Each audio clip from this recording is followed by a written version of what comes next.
Lanjutkan perkuliahan pada mata kuliah modernisasi pendidikan Islam. Dan salawat dan salam mari kita hadiahkan kepada Nabi Muhammad Shallallahu Alaihi Wasallam. Sallallahu Mudah-mudahan alaihi kita wasallam. beserta seluruh keluarga kita adalah umat Nabi yang mendapatkan syafaat daripadanya. Amin ya rabbal alamin. Selanjutnya yang kami muliakan Bapak Doktor selaku dosen pembimbing kami. Mudah-mudahan tidak lama lagi gelar profesornya akan disandang. Amin ya rabbal alamin. Kemudian salam hormat kami kepada kawan-kawan sekalian, rekan-rekan seperjuangan di kelas ruang B semester 3. Mudah-mudahan kita tetap bertahan sampai nanti wisuda masing-masing. Amin. Pada hari yang sangat berbahagia ini, izinkan saya sebagai moderator untuk membawakan acara pada hari ini, di mana pemateri ataupun pemakalah kita hari ini adalah Saudara Andika Nofriadi Cibro dengan tema atau dengan judul makalah latar belakang historis modernisasi pendidikan Islam. Kepada kawan-kawan sekalian, kami harap untuk fokus terhadap apa yang disampaikan oleh pemakalah. Barangkali nantinya ada pertanyaan-pertanyaan, nanti akan kita tawarkan. Oleh karenanya, tanpa memperpanjang mukadimah lagi, kepada pemakalah, Saudara Andika Nopriadi Cibro, kami persilakan untuk menyampaikan isi makalahnya. Terima kasih. Assalamualaikum warahmatullahi wabarakatuh. Baik, bismillahirrahmanirrahim. Assalamualaikum warahmatullahi wabarakatuh. Waalaikumsalam. Yang saya muliakan Pak dosen kita, Pak Dr. Junaidi, serta Bapak Ibu semua. Alhamdulillah, hari ini kita mulai perkuliahan kita dengan judul makalah yang akan saya paparkan di sini, yaitu latar belakang historis modernisasi pendidikan Islam. Nah, lagi-lagi di sini kita berbicara ada hubung kaitnya dengan historis, yaitu adalah sejarah. Jadi beranjak daripada pengalaman pembelajaran yang pernah kita lalui sebelum-sebelumnya, bahwasanya ketika kita membahas sejarah ataupun berbicara tentang sejarah, tidak ada kesepakatan di sini, artinya tidak bisa membawa perasaan. Kalau memang sudah begitu kejadiannya, ya begitulah begitu. Artinya kenapa bisa terjadi begini, kenapa begitu, saya tidak setuju, tidak ada persetujuan dalam sejarah. Begitu ilmu yang saya dapatkan daripada Profesor Dr. Hasan Asari ketika kita belajar sejarah di semester sebelumnya gitu. Jadi ada sebenarnya memang hal-hal yang tidak sepakat dengan, mungkin tidak kita terima, seperti pembunuh daripada Ali bin Abi Thalib bernama Ibnu Mulzam, begitu juga yang memenggal kepalanya Imam Hasan cucu Nabi, yaitu Sumar ibnu Jausan, yang memang mereka orang berilmu, penghafal Al-Quran dan tinggi ilmunya, tapi kenapa melakukan demikian dan lain sebagainya, ya namanya juga sejarah. Jadi pembahasan saya ini, kalaupun ada nanti tidak disepakati kawan-kawan, ya silahkan dibantah dengan literatur yang ada, bukan dengan perasaan masing-masing seperti itu. Jadi ini mukadimah di awal berdasarkan judul, histori modernisasi. Karena memang nanti ada hal-hal yang mungkin tidak bisa kita terima ya, karena perasaan. Tapi memang begitulah kejadiannya. Baik, masuk kita kepada pendahuluan daripada makalah ini, bahwasanya pendidikan Islam jika dilihat dari latar belakang historis memiliki akar sejarah yang panjang. Jadi memang ketika kita berbicara terkait dengan pendidikan Islam, banyak sekali kalau sering dibilang kemandekan ataupun memang tertinggal. Baik nanti di Timur Tengah ataupun nantinya itu di wilayah Nusantara di negara kita. Namun ada faktor-faktor yang melatar belakangi kenapa bisa itu terjadi seperti itu. Ya tentunya tidak terlepas daripada pengaruh politik ataupun peran daripada orang-orang yang memiliki kekuasaan. Jadi sehingga tertinggal. Ataupun sebuah pendapat yang memang pendapat itu mendoktrinisasi masyarakat, sehingga memang masyarakat muslim itu terlena dengan keilmuan tertentu tanpa memikirkan untuk berkembang ataupun out of the box, maksudnya keluar daripada zona itu. Ya, artinya banyak hal yang mempengaruhi kenapa bisa pendidikan Islam itu terkebelakang, maksudnya pendidikan-pendidikan yang ada di Islam itu terkebelakang sehingga memang beberapa tokoh moderat berpikir untuk memodernisasi seperti itu.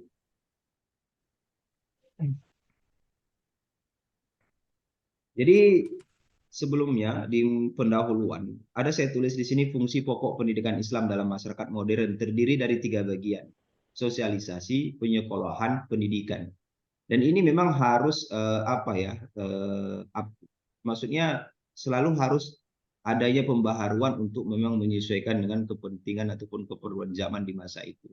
Sebagai lembaga sosialisasi pendidikan adalah wahana bagi integrasi anak didik ke dalam nilai-nilai pokok, nilai-nilai kelompok atau nasional yang dominan. Nah, adapun penyekolahan mempersiapkan mereka untuk menduduki posisi sosial ekonomi tertentu. Oleh karena itu, penyekolahan harus mempelajari anak-anak didik dengan kualifikasi pekerjaan dan profesi, akan membuat mereka mampu memainkan peran dalam masyarakat. Sedangkan dalam fungsi ketiga, pendidikan merupakan education. Ya, pendidikan education, sama bahasanya ini. Itu mengedukasi untuk menciptakan kelompok elit yang pada gilirannya akan memberikan sumbangan besar bagi kelanjutan modernisasi. Sebelumnya kita sudah mengupas ataupun membahas definisi daripada modernisasi itu. Nah, tapi di sini saya untuk memperarah pembahasan daripada makalah ini ada saya uraikan di sini definisi daripada modernisasi. Dalam bahasa Arab, modernisasi pembaharuan disebut dengan tajdid. Jadi dalam literatur Arab yang saya baca bahwasanya pembaharuan itu bukan menghapus yang ada sebelumnya, tapi memang memperbaharui, memenuhi segala kekurangan ataupun ketidaksesuaian ataupun ketidakcocokan seperti itu. Suatu hal yang memang sudah tidak bisa relevan lagi, ya kemudian diperbaharui, itulah yang disebut dengan tajdid. Sama seperti metode pembelajaran yang memang harus harus ada pembaharuan sehingga relevan dengan zaman itu, relevan dengan minat peserta didik, dan juga relevan dengan kemampuan pendidiknya. Jadi modernisasi adalah sebuah proses pergeseran menuju ke arah modern yang tidak hanya terkait dari segi sikap, gaya hidup, sudut pandang, bahkan mentalisme, sekalipun sebagai tuntutan masyarakat terhadap tren yang berkembang di masa sekarang ini. Jadi berdasarkan makalah yang saya uraikan, ada saya lengkap itu, saya tulis makalah bahwasanya modernisasi dalam pendidikan Islam itu beranjak daripada persoalan-persoalan yang ada di dalamnya. Jadi tidak mudah sebenarnya untuk proses modernisasi dalam Islam, dalam pendidikan Islam ini. Banyak sekali tantangan ataupun hambatan, baik dari internal Islam itu sendiri ataupun di eksternal seperti itu. Jadi saya akan uraikan dalam makalah ini. Jadi berdasarkan pendapat Harun Nasution, ada saya kutip di sini, modernisasi pembaruan Islam adalah sebuah upaya penyesuaian terhadap paham keagamaan Islam masa sekarang terhadap akibat yang timbul dari kemajuan pengetahuan teknologi modern. Modernisasi maksudnya adalah proses pemodernan dengan ciri berupa aktual dan maju. Jadi memang harus dilihat dulu dampak daripada modernisasi itu. Kalau memang dia itu tidak memiliki dampak yang real, yang nyata, itu bukan modernisasi namanya. Bisa jadi pengrusakan seperti itu. Belakangan ini istilah modernisasi hampir digunakan semua aspek kehidupan manusia, baik dalam bidang ekonomi, budaya, hukum, dakwah, politik, kesehatan, komunikasi, bahkan tak terkecuali dalam bidang pendidikan Islam. Jadi bukan hanya pendidikan Islam aja ya untuk dimodernisasi, tapi di hal lain juga ada. Kemudian bagaimana sih sebenarnya sejarah lahirnya modernisasi? Pendidikan Islam mengalami ya stagnasi seperti yang saya jelaskan tadi, kemunduran ataupun kemandekan, atau lebih tepatnya disebut dengan kemunduran selama rentang abad 18 hingga menjelang abad 17 ataupun abad 18. Pada akhir abad 18, tokoh-tokoh pendidikan Islam berusaha menemukan kembali formula-formula ataupun konstruk pendidikan Islam yang ideal, mengejar ketertinggalan kaum muslimin terhadap bangsa lain. Bahwa yang menjadi semacam inspirasi untuk mengejar ketertinggalan itu adalah adanya yang namanya kemajuan di salah satu daerah ataupun di sini bisa dilihat dari bangsa Eropa melakukan imperialisme dan kolonialisme Timur Tengah serta wilayah kekuasaan Turki Utsmani. Bangsa Barat begitu dikdaya menaklukkan wilayah-wilayah Muslim atau satu demi satu. Jadi ini juga mempengaruhi mandeknya pendidikan seperti itu. Jadi di sini ada saya muat berdasarkan historinya sesuai dengan sejarahnya. Jadi ada saya tulis di sini faktor yang melatar belakangi modernisasi pendidikan Islam. Sebenarnya umat Islam itu membutuhkan suatu sistem pendidikan Islam yang betul-betul bisa diandalkan dalam rangka mencetak manusia Muslim yang berkualitas. Usaha untuk menciptakan pendidikan Islam yang sungguh-sungguh berorientasi pada masa depan untuk kepentingan anak didik, yang secara nyata akan hadir menghadapi masa depan pada dasarnya merupakan usaha meletakkan kembali cetak biru Islam di masa mendatang. Jadi ini salah satu memang landasan ataupun faktor yang melatar belakangi Islam itu harus dibentuk modernisasi ataupun diupayakan modernisasi dalam bidang kependidikannya, karena memang merupakan suatu kebutuhan seperti itu. Kalau enggak akan tertinggal terus. Jadi ada saya tulis di sini kasuistik teman-teman semua. Ada sebuah fenomena yang menarik yang saya muat di sini. Ada seorang tokoh bernama Muhammad Abduh yang merupakan tokoh ini tokoh modernis dari Mesir. Dia pernah menolak kemauan ayahnya yang memaksanya untuk melanjutkan sekolah di Masjidin Nabawi. Kita tahulah bahwasanya pendidikan yang ada di Masjid Nabawi itu sering disebut dengan zawiyah, ashabuz zawiyah, yang ada kelompok-kelompok di sudut-sudut masjid, di pelataran Masjid Nabawi. Mereka mengkaji Islam, mengkaji fikih, pendidikan-pendidikan yang ada di Islam lah, ilmu-ilmu keagamaan. Kemudian sering berkembangnya zaman juga mendalami filsafat, tapi lebih dominan kepada tasawuf seperti itu. Jadi Muhammad Abduh ini menolak sistem pengajaran di Masjid Nabawi itu. Jadi penolakan ini sempat menjadi perhatian tokoh-tokoh Islam pada masa itu. Kenapa dia menolak? Karena memang menggunakan sistem hafalan tanpa diperlukan pengertian dan pengetahuan yang lebih luas akan arti dan makna yang dihafalkannya. Nah, ini pendapat Muhammad Abduh. Kalau saya secara pribadi sebagai pemakalah sepakat dengan pendapat daripada Muhammad Abduh ini. Bukan berarti tidak suka dengan konsep pendidikannya, tapi memang yang output yang dihasilkan yang begitu-begitu saja. Bahkan ada beberapa artikel yang saya baca yang berkenaan dengan pendapat Muhammad Abduh ini terkait dengan jebakan pasar daripada pendidikan Islam. Salah satunya pesantren. Jadi ada sebuah pengamatan dari saya pribadi sendiri. Dulu tahun 80, tahun 90-an, masyarakat memasukkan anak ke pesantren itu karena anaknya ingin ingin menguasai teatrikal dalam ceramah ataupun dalam bidang dakwah lah gitu. Bahkan ada ikon yang muncul pada masa itu, ada Al-Mukarram Zainuddin MZ. Jadi seakan-akan memang masyarakat itu tersihir untuk menyekolahkan anak masuk pesantren seperti itu. Namun pada tahun 96 sampai ke atasnya, sampai tahun 2000-an, pasarnya udah berubah menjadi karena memang lagi semangat-semangatnya orang Indonesia, bahkan negara di sekitar itu kuliah di Timur Tengah begitu. Jadi muncullah pasar pesantren itu di bidang bahasa. Adalah dimunculkan program-program ataupun metode-metode yang memang berkaitan dengan penguatan bahasa, muhadharah, tauzi'ul mutaradifat, kemudian ada namanya muhadasah dan lain sebagainya.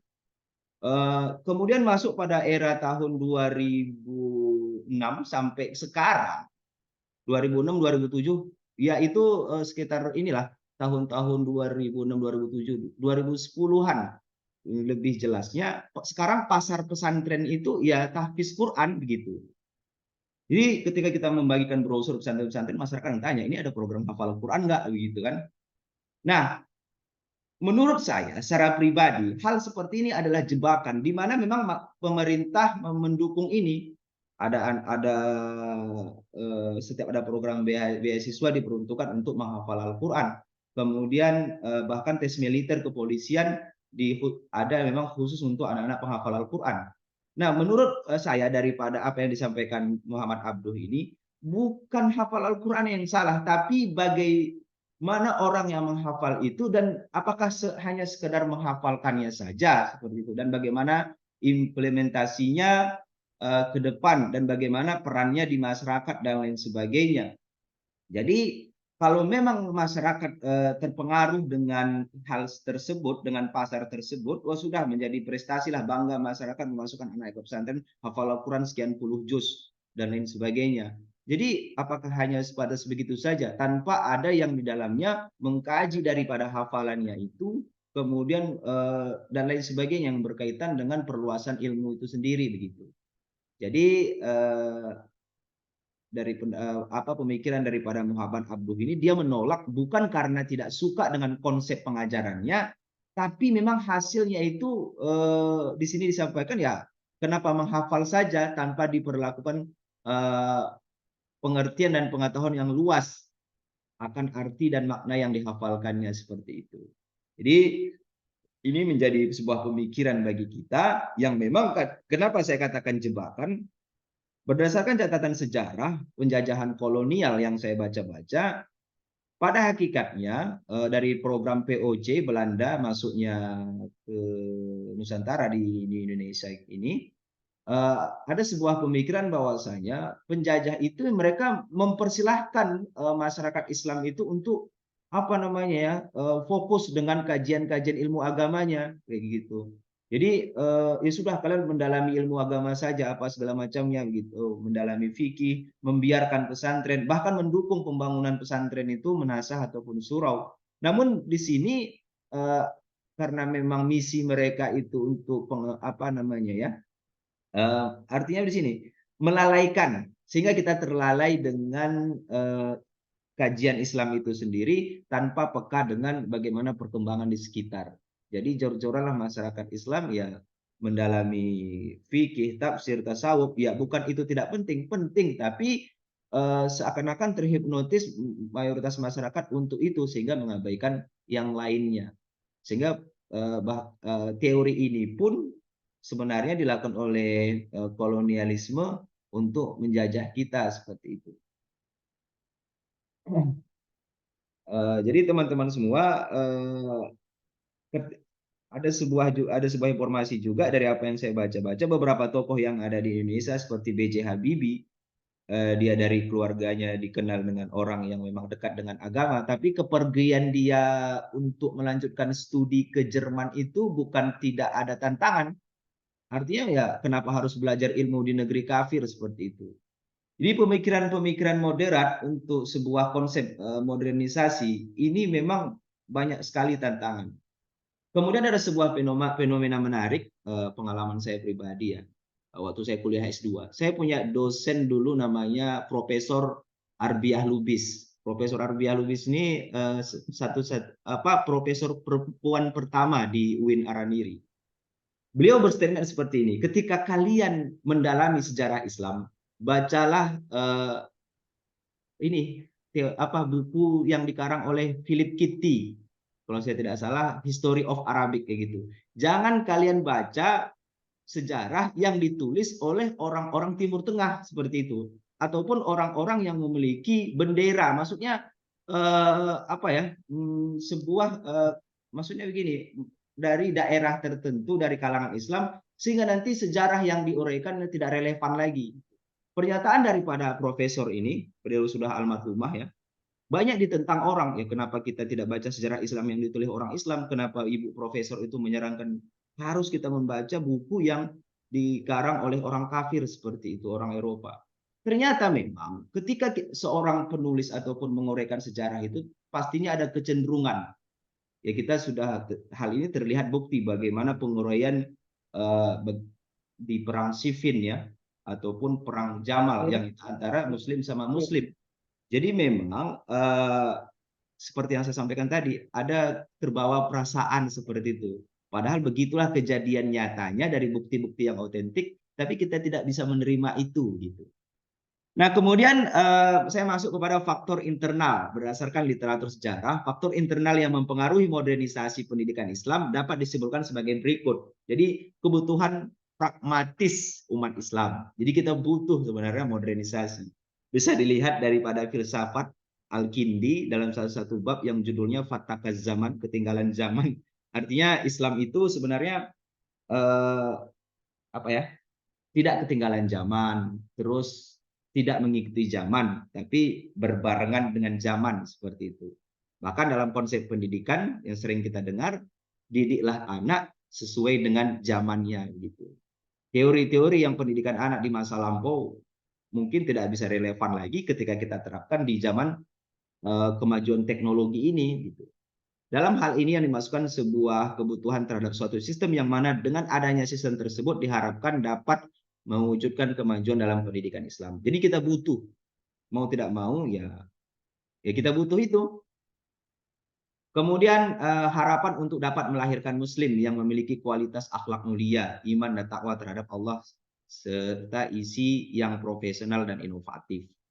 Ya, tentunya pendidikan itu dari segi metodenya, medianya ya harus modern lah seperti itu. Kemudian keadaan pendidikan Islam yang secara nyata terlihat dapat mengikuti arus perubahan sosial modernisasi ini sudah pasti ya. Ya mau nggak mau kita harus peka terhadap itu. Manajemen pendidikan yang tergolong tradisional dan statis. Ya seperti yang saya sampaikan tadi, untuk beranjak kepada modernisasi kadang-kadang kita mendapatkan pertentangan. Bahkan ketika kita membuat grouping dalam kelas, ada saja pendapat dari orang-orang tertentu, oh tidak bisa, sunnah Nabi itu majelisnya halakoh harus bulat, pengajiannya harus begini, kan lebih sunnah begitu. Karena pada masa Nabi ya sistem duduknya seperti itu, sehingga dimunculkan lagi hadis yang ujungnya itu tafassahu wastawassau gitu. Iza kuntum fil majalis tafassahu watawassau. Jadi kalau kita berada di dalam satu majelis ada orang datang ya kita berluas-luas. Nah, itu hadis yang selalu dimunculkan ketika kita membuat konsep kelas yang memang kita buat nanti berhadap-hadapan atau bagaimana. Jadi khususnya di lingkungan pendidikan Islam ada saja hambatan seperti itu dengan alasan ya kita keluar daripada zona sunnah Nabi. Nah, jadi tantangannya lumayan ya. Kemudian manajemen pendidikan yang tergolong tradisional statis tadi, masih ada orang yang berpikir ya klasik pemikirannya. Kemudian metode pendidikan tergolong tradisional dengan karakteristik menghafal, tidak dengan metode penghayatan. Ya, jadi ini menjadi persoalan serius, terutama di kalangan pondok pesantren, selalu saja terikat dengan konsep metode kawaid terjamah, di mana seorang guru menjadi menjadi sentral. Kalau dalam konsep orang Eropa bilang teaching sentral, ya guru aja yang ngomong, dia aja yang ngomong, murid mendengarkan, tidak ada diskusi di situ seperti itu. Ini kemudian kemudian faktor eksternal. Berdasarkan literatur sejarah, faktor eksternal yang mendorong modernisasi ya persaingan global. Ya ini sudah terjadi ya. Di mana memang kerajaan Turki Utsmani, mereka yang tinggal di wilayah Eropa ya mereka harus mengikuti konsep bagaimana sistem pendidikan militer yang ada di Eropa dan sehingga mereka memodifikasinya. Jadi kalau berdasarkan perbandingan dengan negara Islam dengan negara-negara Barat ataupun non-Islam, non-Muslim ini, ya ini juga mempengaruhi daripada faktor eksternal daripada modernisasi itu. Kenapa di masa-masa penemu-penemu itu ataupun ilmuwan-ilmuwan tidak banyak dari kalangan Muslim di era setelah zaman klasik ya, padahal dulunya itu kita tahu bahwasanya banyak sekali ilmuwan Muslim, ada Al-Khawarizmi, Al-Kindi, Ibnu Sina dan sebagainya. Kalau kita nonton film Ibnu Sina ya di mana orang Eropa masih dalam gembel-gembelnya, mereka masih makan makanan yang tidak layak, diserang penyakit juga, penyembuhan mereka menggunakan sihir. Namun Ibnu Sina di Baghdad itu sudah menemukan formula untuk pembedahan dan juga bios seperti itu. Jadi namun permasalahannya adalah kenapa tidak ada penerusnya dari kalangan Muslim. Itu tadi karena ada pertentangan di mana seakan-akan kalau kita modern itu kita meninggalkan hal-hal yang memang disunahkan oleh Nabi Muhammad SAW. Dalam menghadapi tantangan modernisasi yang muncul di masa kini seperti kolonialisme, imperialisme, materialisme, kapitalisme, dan lain selanjutnya, ya setidaknya dengan perantara pendidikan nilai-nilai Islam dapat di dalamnya untuk membentengi tantangan modernisasi yang muncul. Peradaban Islam yang modern pun tidak dapat dipisahkan. Nah, ini sudah dibuktikan oleh salah satu instansi. Contohnya UIN Universitas Islam Negeri ini yang ada di berbagai Indonesia, baik sekolah tingginya ataupun institutnya. Nah, kita tahu bahwasanya beberapa UIN itu sudah ada fakultas kedokterannya dan lain sebagainya. Artinya walaupun dia Universitas Islam tidak hanya mengkaji mengkaji ilmu agama saja, tapi juga luar daripada itu untuk kepentingan Islam juga. Kemudian dikuasainya politik Islam dan dilakukannya eksploitasi kekayaan alam secara cepat oleh kolonial Barat, dikarenakan hal ini pada akhirnya bangsa Barat banyak menjadikan daerah Islam sebagai jajahan mereka. Ya, ini juga faktor eksternal daripada harusnya adalah modernisasi. Dampak dari ikut sertanya Turki Utsmani di Perang Dunia Pertama. Jadi kalau kita seperti pembahasan yang sebelum-sebelumnya di mata kuliah lain, ketika kita berbicara tentang histori pendidikan, bahwasanya pendidikan yang ada di Indonesia ini ya yang memang paling lama, yang memang tertua adalah pendidikan pondok pesantren seperti itu. Ya, tapi memang yang dipakai oleh negara sesuai dengan tingkatan yang kita lalui, ada mulai dari SD sampai dengan SMP, SMA sampai dengan perguruan tinggi. Dan itu produk memang yang dihasilkan oleh Belanda dan memang lebih modern dari segi pelaksanaan di awalnya seperti itu. Nanti akan saya jelaskan di sini di mana nanti di sektor mana nanti ada modernisasi yang dihasilkan oleh kolonialisme itu. Pada masa kemunduran Islam sebagai konsekuensi logis dari ditinggalkannya ilmu-ilmu bersifat akliyah dan digantikan dengan ilmu yang bersifat nakliyah saja, berkembang ilmu-ilmu yang bersifat rasional menjadi surut. Sebaliknya ilmu-ilmu nakliyah dianggap sebagai ilmu pengetahuan yang bersumber dari Islam, sehingga umat Islam secara umum lebih cenderung mempelajari keagamaan daripada ilmu-ilmu rasional. Ya, ini penjelasan sudah kita pahami tentunya. Oleh karena itu, kegiatan pendidikan Islam hanya menekankan pada pengajaran ilmu-ilmu keagamaan. Ilmu pengetahuan yang berkembang hanya pemikiran ilmu keagamaan, khususnya ilmu fikih. Jadi sebenarnya tantangan ini sudah dijawab oleh beberapa tokoh-tokoh moderat ya. Salah satunya munculnya sekolah Islam terpadu di era 2004 sampai sekarang. Wah, jumlahnya saja kalau bisa kita searching di website jsit.com itu ada 14.000 sekolah Islam terpadu yang ada di Indonesia.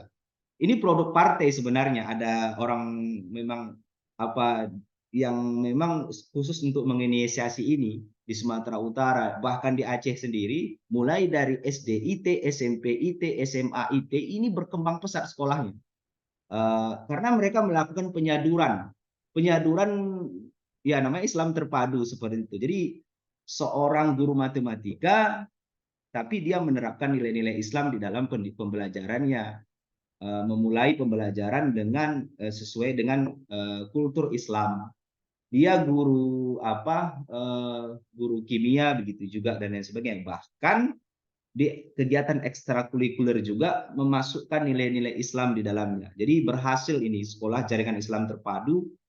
Bisa kita lihat konsepnya sama. Makanya produk pendidikannya itu ya itulah, ada namanya Lailah Imaniyah, ada Malam Bina Iman dan Takwa, Mother Day, Father Day, sampai kepada Market Day, yaitu semua konsep modern yang memang tidak ada di pesantren, tapi mereka berhasil menerapkan itu. Tapi setelah itu pembaruan terjadi lagi, ada muncul namanya SIK. Kita melihat ya, ada SDIK, SMPIK, SMAIK, itu sekolah Islam karakter. yang memang sedang menjadi booming pada masa saat sekarang ini. Dan yang terakhir, tahun-tahun 2018 muncul lagi sekolah baru, namanya SEI, Sekolah Etika Islam. Jadi modernisasi dalam pendidikan Islam sebetulnya sudah sangat maju ya, berkembang seperti itu pada masa sekarang ini. Di saat yang sama, ketika pemikiran Islam berada pada titik yang mengkhawatirkan, bangsa Barat justru secara perlahan mulai mengalami kemajuan setelah sebelumnya pada periode klasik terjadi kontrak antara Islam dan Barat. Jadi ini berhubung dengan faktor eksternal tadi itu. Kemudian saya masuk kepada aspek-aspek modernisasi pendidikan Islam. Nah, ini ada 5 aspek yang saya baca. Yang pertama manajemen waktu. Nah, ini manajemen waktu ini sebetulnya mengkritisi yang ada di lembaga pondok pesantren. Kadang-kadang memang guru mengajar di lingkungan pesantren. Ya, kalau sebelum terjadi modernisasi ya, tidak tahu waktu. Wow, kalau lagi enak ngajar, hantam terus sampai jam 2 malam apa segala macamnya kan. Ketika pembahasannya menarik.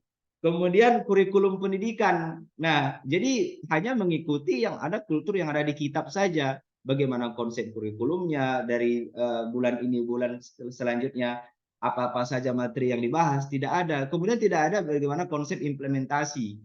Jadi yang dimodernisasi itu di kurikulumnya, materi-materi yang ada terdapat di dalamnya. Kemudian metode pendidikan. Ya, metode pendidikan sama seperti yang saya bilang tadi itu dari dulu ya para ulama cenderung dengan konsep qawaid wa tarjamah. Padahal banyak sekali yang memang dimunculkan oleh cendekiawan-cendekiawan Muslim. Ada namanya thariqah mubasyarah, ilqaiyah, syafai samiyah dan lain sebagainya. Bahkan ada namanya teori metode penggabungan, sehingga memang menghasilkan output pendidikan yang memang relevan sesuai dengan zamannya gitu. Masuk kepada tenaga pendidik. Nah, tenaga pendidik ini juga dimodernisasi, artinya ya pendidik harus disertifikasi dan lain sebagainya, harus memiliki kemampuan tertentu, harus mengikuti sejumlah pelatihan dan lain sebagainya. Kemudian yang terakhir ada namanya media pendidikan ya. Media pendidikan artinya kita kan sudah tahu bahwasanya definisi daripada pendidikan itu menurut daripada pendapat ilmuwan-ilmuwan muslim ya, kullu alatin wa ahwalin alati istakdamahal mudarris liwusulati al-aghradi ta'limiyah. Segala alat yang jelas, yang real, ataupun wa ahwalin ataupun ya abstrak, allati istakdamahal mudarris yang digunakan oleh guru liwusulati al-aghradi ta'limiyah untuk mencapai tujuan pembelajaran. Itulah namanya media. Media pun terbagi jadi 2 lagi. Ada namanya wasailit ta'limiyah, ada namanya wasailil idhah. Seperti itu. Kalau dia wasailil idhah lebih kepada media yang memang sewajarnya ada, papan tulis, spidol dan sebagainya. Tapi kalau dia wasailil ta'limiyah lebih kepada berhubungan dengan hal-hal yang memang dibawa oleh guru seperti gambar, video dan lain sebagainya. Nah, pola modernisasi saya tulis di sini ada sebanyak 3 ya. Jadi polanya itu ya ada 3 yang saya tulis, tapi bisa dibaca nanti di makalah.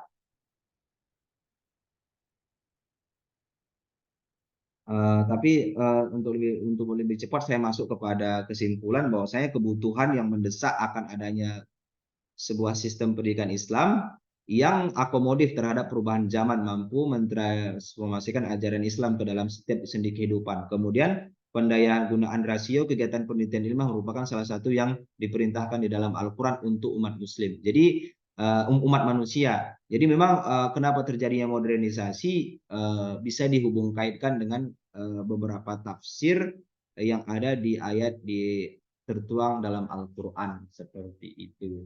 Jadi sementara itu faktor eksternal yang mendesak untuk segera dilakukan modernisasi pendidikan Islam adalah untuk mengejar ketinggalan kaum muslimin terhadap bangsa lain. Nah, ini adalah faktor eksternalnya. Jadi teman-teman semua, ini yang bisa saya uraikan, beberapa catatan dari makalah saya. Semoga bisa bermanfaat dan bisa kita diskusikan. Dan apa yang saya sampaikan ini tentunya banyak kekurangan. Ya, saya kembalikan kepada moderator. Silahkan Pak Ali Akbar.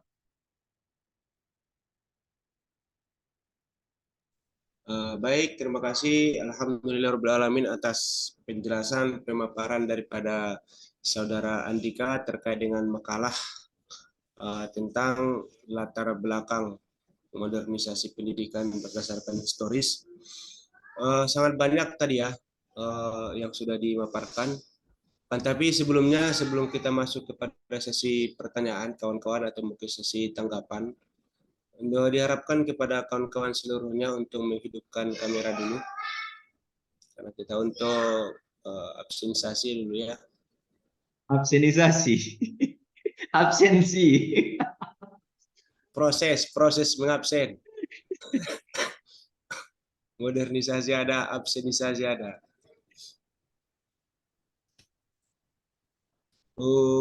Apa? Udah bisa ini? Sekali lagi kawan-kawan dulu. Sekali kawan-kawan.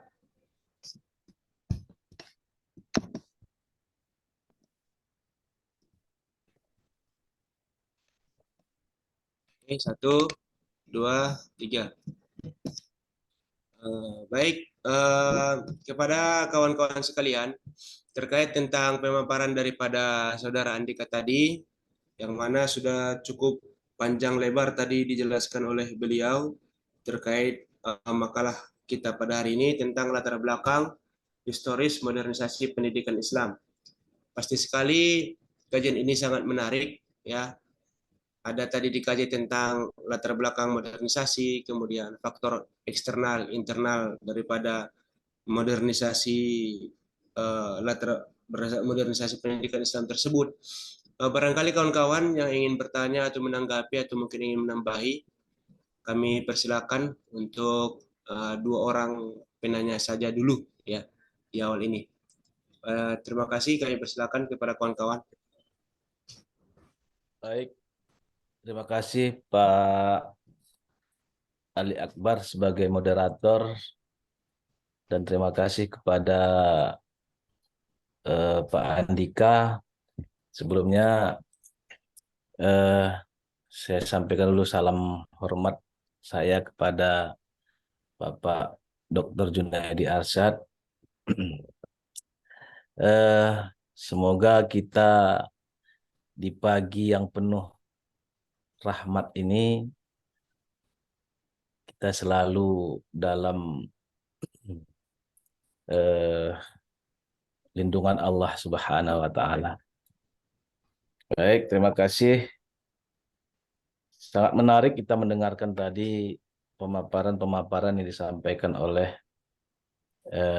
Andika, yang mana tentang modernisasi pendidikan di dalam Islam. Saya hanya segera menanyakan ini Pak Andika, kapan sih perlunya modernisasi dalam pendidikan Islam itu? Dan apakah setiap periode itu dimodernisasi, bukan diabsenisasi ya? Kapan sih gitu?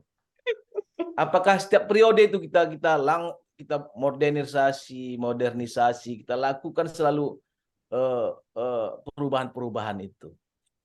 Karena saya lihat zaman sekarang ini ya kita terus melakukan inovasi-inovasi itu gitu. Ada yang namanya kurikulum lah, nanti berubah lagi. Kita lah khusus di Indonesia ya, lain nanti pemerintahnya, lain juga lagi programnya. Jadi nggak muncul-muncul kita itu. Sementara di luar negeri itu mereka ya melakukan terus. Makanya terkadang entah mungkin ya, nanti kita di sini saling sharing, negara kita ini masih dikatakan negara berkembang. Belum lagi dikatakan negara maju. Orang udah maju, kita berkembang. Berkembang itu kan melebar dia, bukan maju ke depan gitu. Artinya dengan kita lihat di negara kita Indonesia ini, enggak saya katakan negara Konoha ya, enggak, kita bukan kayak gitu bahasa kita. Itu bahasa-bahasa mereka lah dengan tanda kutip. Saya nggak mau, saya tetap bahasa yang saya pakai di Tentara Nasional Indonesia itu NKRI harga mati, ya itulah isme kita terhadap negara kita ini. Nah, kita di sinilah sebagai generasi penerus bangsa yang mencoba untuk ya mengembangkan pendidikan itu untuk kita berbagi kepada ya baik keluarga, masyarakat dan lain sebagainya. Saya rasa pertanyaan itu aja, Pak Moderator, Pak Ali Akbar. Ya, kita di sini sebentar lagi udah habis ya rasa semester 3, ya siap-siaplah kita menyusun disertasi, siap-siap berjuang, siap-siap mendapat gelar doktor gitu kan. Jangan nanti dokter kita, wah ya kita di sini sama-sama lah, mungkin kita yang 14 orang di sini, 13 orang di sini sebagai mahasiswa, tentu masing-masing memiliki ide cemerlang, visi misi di daerah masing-masing. Saya rasa itu aja Pak Moderator dan Pak Andika dan teman-teman kelas B pendidikan Islam pada hari ini. Terima kasih. Assalamualaikum warahmatullahi wabarakatuh. Waalaikumsalam warahmatullahi wabarakatuh.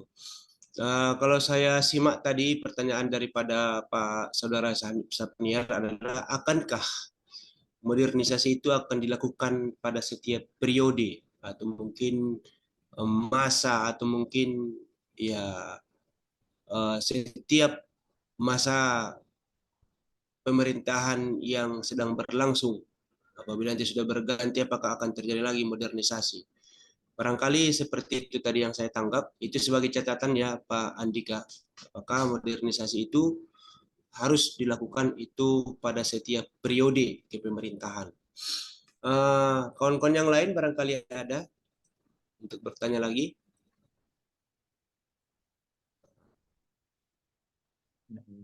Baik, kalau tidak ada lagi, saya ingin memberikan pertanyaan kepada Pak Andika, ya izin untuk kawan-kawan sekalian. Akankah Pak Andika modernisasi itu harus dilakukan pada setiap lembaga pendidikan tanpa memandang lokasi, tempat, waktu, kemudian kemampuan masyarakat sekitarnya? Hanya sebatas tanggapan untuk masukan yang pertanyaan seperti ini Pak Andika. Ya. Terima kasih. Assalamualaikum warahmatullahi wabarakatuh. Wah, luar biasa ya. Jadi agak panjang kalau dijabarkan sebenarnya apa yang ditanyakan oleh Pak Safnial tadi, karena beliau ini sebagai pengamat politik dan memang praktisi politik, makanya beliau menyatakan periode-periode gitu. Nah, ada dua makna yang bisa kita ambil di situ, atau periode akademik. Dia periode akademik kan 1 tahun 12 bulan ya. Tapi kalau dia periode yang berkaitan dengan apa ya jabatan tertentu, dia 5 tahun. Jadi menarik apa yang disampaikan. Jadi begini ya, saya menitik beratkan kepada tujuan daripada modernisasi itu. Jadi tujuannya apa? Demi meningkatkan kualitas hidup setiap masyarakat secara umum di dalam berbagai bidang kehidupan agar mampu beradaptasi dengan lingkungan kehidupan yang lebih dinamis. Ini tujuan. Kemudian pemikiran daripada Harun Nasution adalah terkait dengan modernisasi itu melihat daripada kebutuhan. Kemudian ada dampak yang relevan. Nah, sebutuh apa kita dengan modernisasi itu dan memang apa dampaknya. Nah, berhubungan dengan kebijakan politik itu bukan kebutuhan secara universal, tapi memang kepentingan tertentu melakukan perubahan, dan itu bukan kebijakan itu yang ada mungkin kebijakan politik yang berhubungan dengan pendidikan, khususnya pendidikan Islam, tidak selamanya disebut dengan modernisasi. Bahkan mungkin ada namanya perubahan yang memang sama sekali tidak relevan dilaksanakan karena berhubungan dengan SDM, siapa yang melaksanakan, kemudian sarana yang digunakan dan lain sebagainya. Jadi bukan berdasarkan periode Pak Sapnial, tapi berdasarkan kebutuhan dan bagaimana kemampuan untuk melaksanakannya, kemudian ketika dampaknya bagaimana, seperti itu. Nah, kemudian pertanyaan dari Pak Ali Akbar tadi, ya. Wah, terhapus saya Pak, apa tadi Pak Ali Akbar?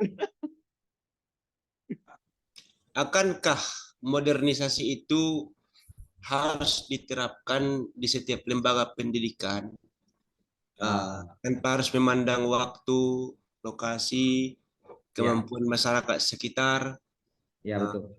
Jadi dihubungkan dengan maraknya modernisasi atau pembaruan pembelajaran lewat daring-daring yang seperti ya hari ini. Apakah betul. itu harus dilakukan Ah, tanpa memandang yang ini yang itu? Itu saja Pak, baik. tanggapan.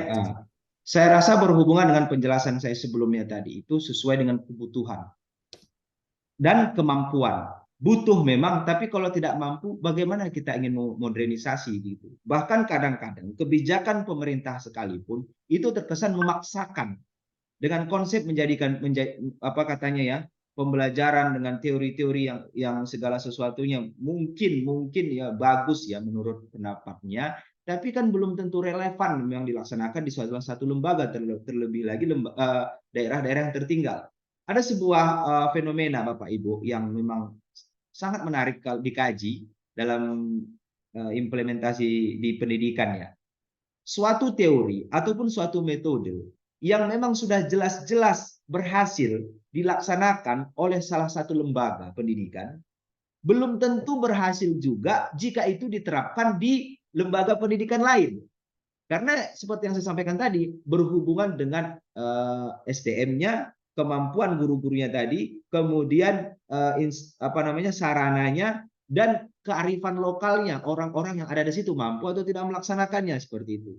Nah, begitu juga masuk kepada SDM, karena pembaharuan ada tadi berhubungan dengan peserta didik, poin-poin yang saya sampaikan tadi, seorang guru yang katanya profesional, hebat dengan segala karyanya, berhasil dia mewujudkan prestasi di salah satu sekolah tempat dia bertugas. Namun ketika dia dimutasi, dipindah tugaskan ke sekolah lain, belum tentu berhasil.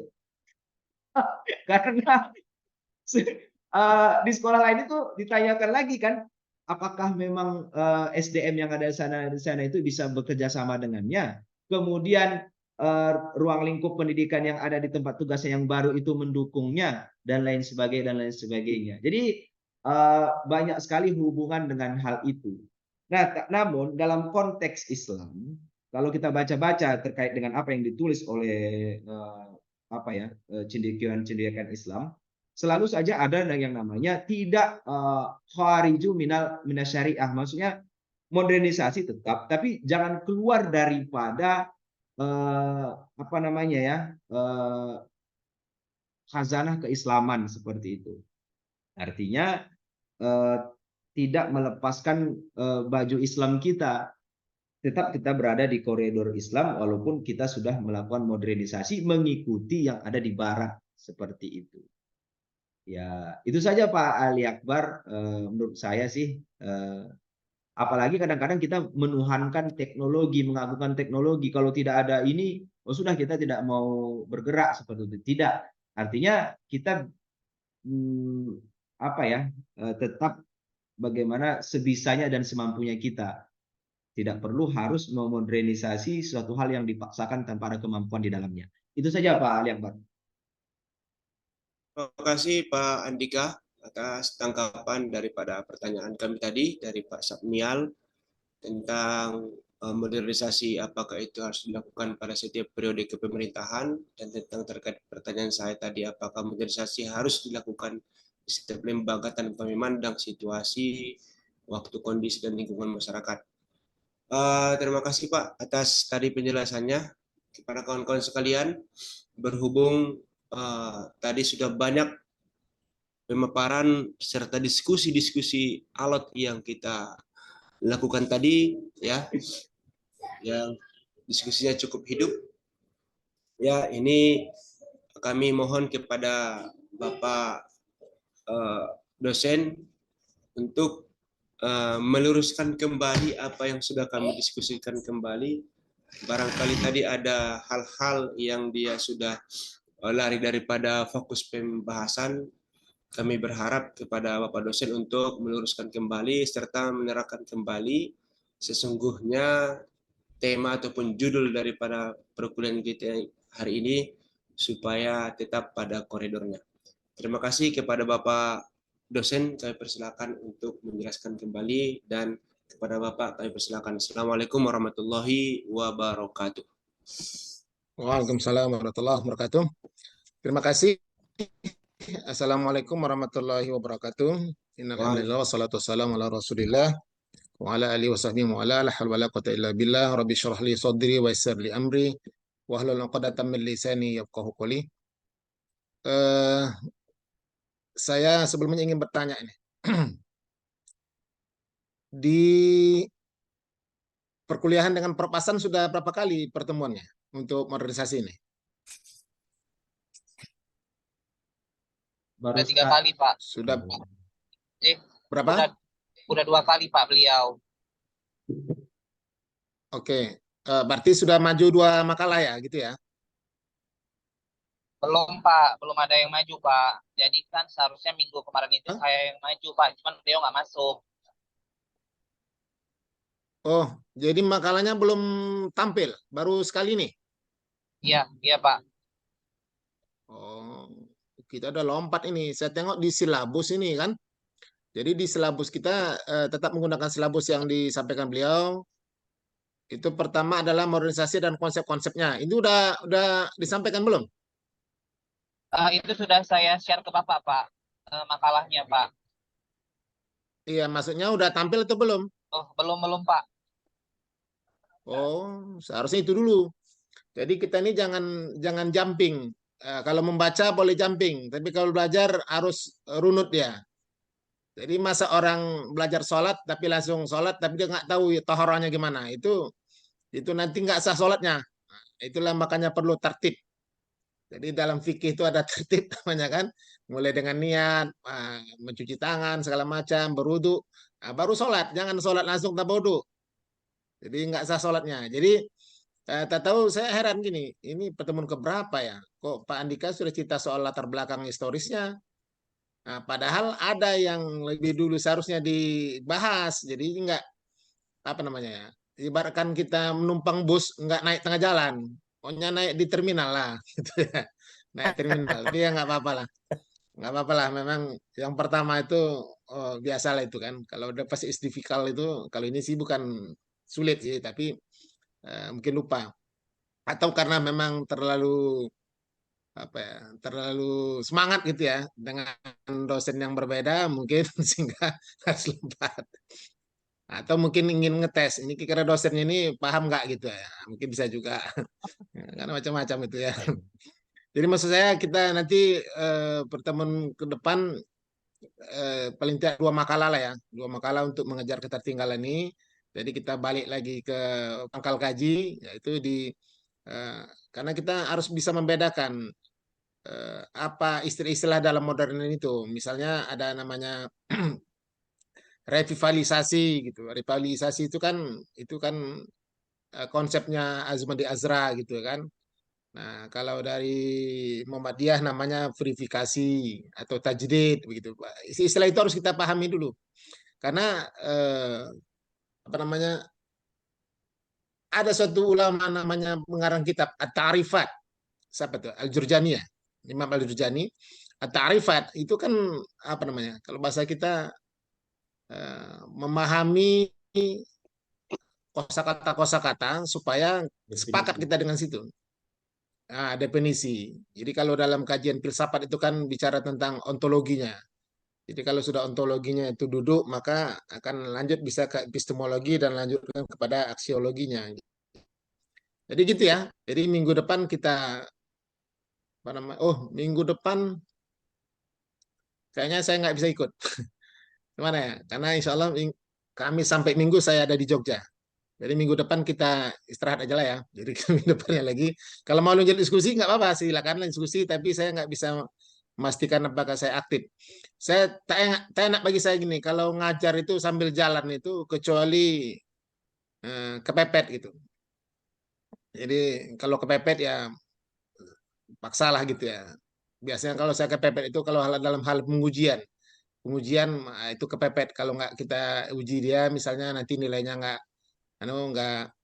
nggak dapat, kemudian dia terhalang penyelesaiannya gitu. Tapi kalau kuliah saya berharap kita juga begitu. Kita berharap kuliah ini walaupun kita daring, tapi eh, minimal lah dapat barokah pun sedikit jadilah gitu. Tak berapa banyak dapat sedikit jadilah. Jadi nggak sambil lewat, misalnya sambil nyupir, sambil apa mendengar itu. Itulah mungkin yang Propasan itu dia tak begitu nyaman kalau menggunakan daring-daring ini. Nah, saya mungkin begitu ya. Tapi ya karena saya ini patronnya Rasulullah ya bagi saya malum saja gitu. Nah, karena enak kalau mengkaji Nabi itu enak. Saya sering bilang gini, Nabi itu pantas kalau dia disebut tak berdosa. Kenapa? Karena dia nggak ada sakit hatinya sama orang. Jadi kalau ingin jadi nabi itu jangan sakit hati, jangan baper kepada orang. Itu nggak bisa jadi nabi lah. Kalau saya alhamdulillah, walaupun saya nggak ada nabi, tapi ayah dan atuk saya nabi. Nggak sombong ya. Ayah dan atuk saya nabi, karena ayah saya itu Harun, atuk saya Musa. Jadi dua-duanya nama nabi gitu. Bukan saya nabi. Ah, gitu. Jadi minggu depan atau minggu kapan lagi yang kita sepakati nanti kita 2 makalah atau 3 makalah untuk mengejar ketertinggalan ini. Baik, saya ingin itu tadi karena lompat tadi itu nggak duduk ini ilmu kita nih. Saya mau bilang gini, ini kita kan cita modernisasi, tapi nanti karena sudah lompat ya saya harus mengikuti yang sekarang aja. Sekarang, kalau ditanya gitu, apalah ciri-ciri modernisasi itu? Kalau ini disebut modernisasi. Contoh begini, sekarang ini kan ada, kalau di sisi kurikulum tadi, misalnya ada kurikulum Merdeka, MBKM, mereka belajar gitu kan. Kalau kampus itu MBKM, mereka belajar kampus Merdeka, di sekolah juga. Apalah kira-kira kita katakan, oh ini modernisasi gitu. Nah, tapi ini lagi-lagi kita udah konyol ini. Saya pun menanyakan ini konyol. Karena kita belum duduk takrifat tadi. Tapi sudahlah, saya stop. Saya akan lanjut. Nanti kapan-kapan kembali ke topik awal itu tentang apa tadi, konsep-konsep itu baru kita kembali ke sana.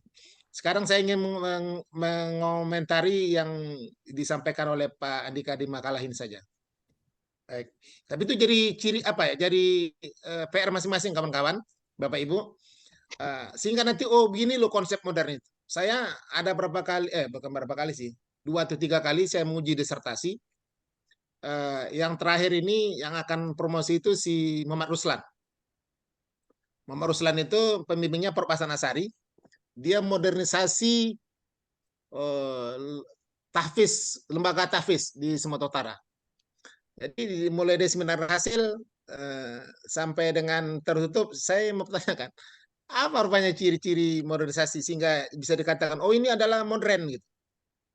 Itu belum duduk itu. Saya nggak tahu apa masalahnya. Jadi dia bilang, apa katanya, saya referensi dari Prof. Sahrin gini-gini. Saya bilang itu tidak mencerminkan modernisasi. Nah, itu. Jadi termasuk makalah kita ini, saya ingin mendudukkan itu. Apa yang disebut sebetulnya modern itu. Nah, makanya tadi di awal kita udah lompat. Nah, misalnya gini, di makalah di silabus itu kan ada apa namanya, modernisasi landasan teologisnya gitu kan. Al-Quran dan hadis. Hadis itu belum kita kupas itu. Hadis dari riwayat Abu Dawud itu kan. Apa katanya? Lian apa? Hadisnya itu innallaha yab'atsu. Innallaha yab'atsu li hadzal ummah ala rasikuli mi'ati sanah mayujaddidu laha dinaha, kan gitu kan. Jadi setiap 100 tahun itu Allah akan mengutus seorang mujaddid. Nah, perdebatan ulama itu begini, apakah mujaddid itu satu orang atau rame-rame? Wah, itu enak tuh mengkupas dari sisi hadis itu. Jadi ada mengatakan man itu bukan berarti satu orang, tapi bisa berjamaah. Wah, seperti itu. Ada mengatakan enggak, man itu adalah kalimat lafaz yang satu orang. Itu debat tebel itu bagus. Kemudian nanti siapakah abad pertama dianggap sebagai mujaddid, abad kedua siapa, ketiga siapa. Nah, seperti itu. Tapi lagi-lagi itu kan kita harus track ke belakang karena kita belum mengupas masalah itu. Jadi ini baik, saya ingin komentari seperti saya katakan tadi tentang makalah Pak Andika tadi. Ada yang agak menggelitik saya. Bagus Pak Andika, saya tengok. Bacaannya banyak. Saya kalau orang bacanya banyak senang saya karena dapat ilmu saya. Karena saya tak banyak membaca. Tapi saya itu banyak membaca-baca yang dibaca orang. Nah, itu aja. Pertama gini, apa benar sih? Nah, ini, apa benar? Nabi itu pendidikannya halaqah.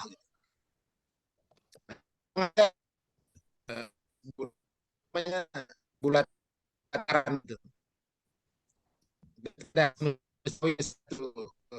setiap usana itu ada pengasuhnya gitu. Apakah Nabi memang sistem pendidikannya halaqah itu? Silakan direspon. Ya,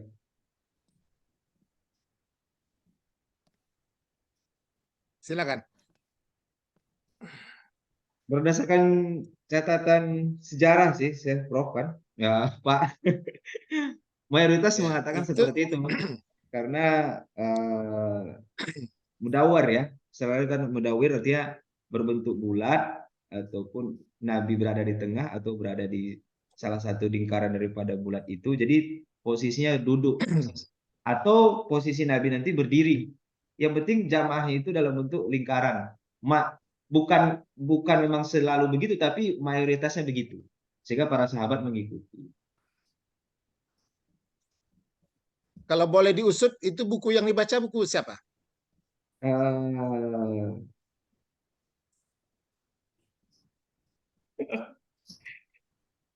Eh, di SKI Prof ada di situ Prof apa Prof yang saya sebutkan namanya tadi Arbiah Lubis. Oke, Sejarah sekarang pastinya 30 tahun.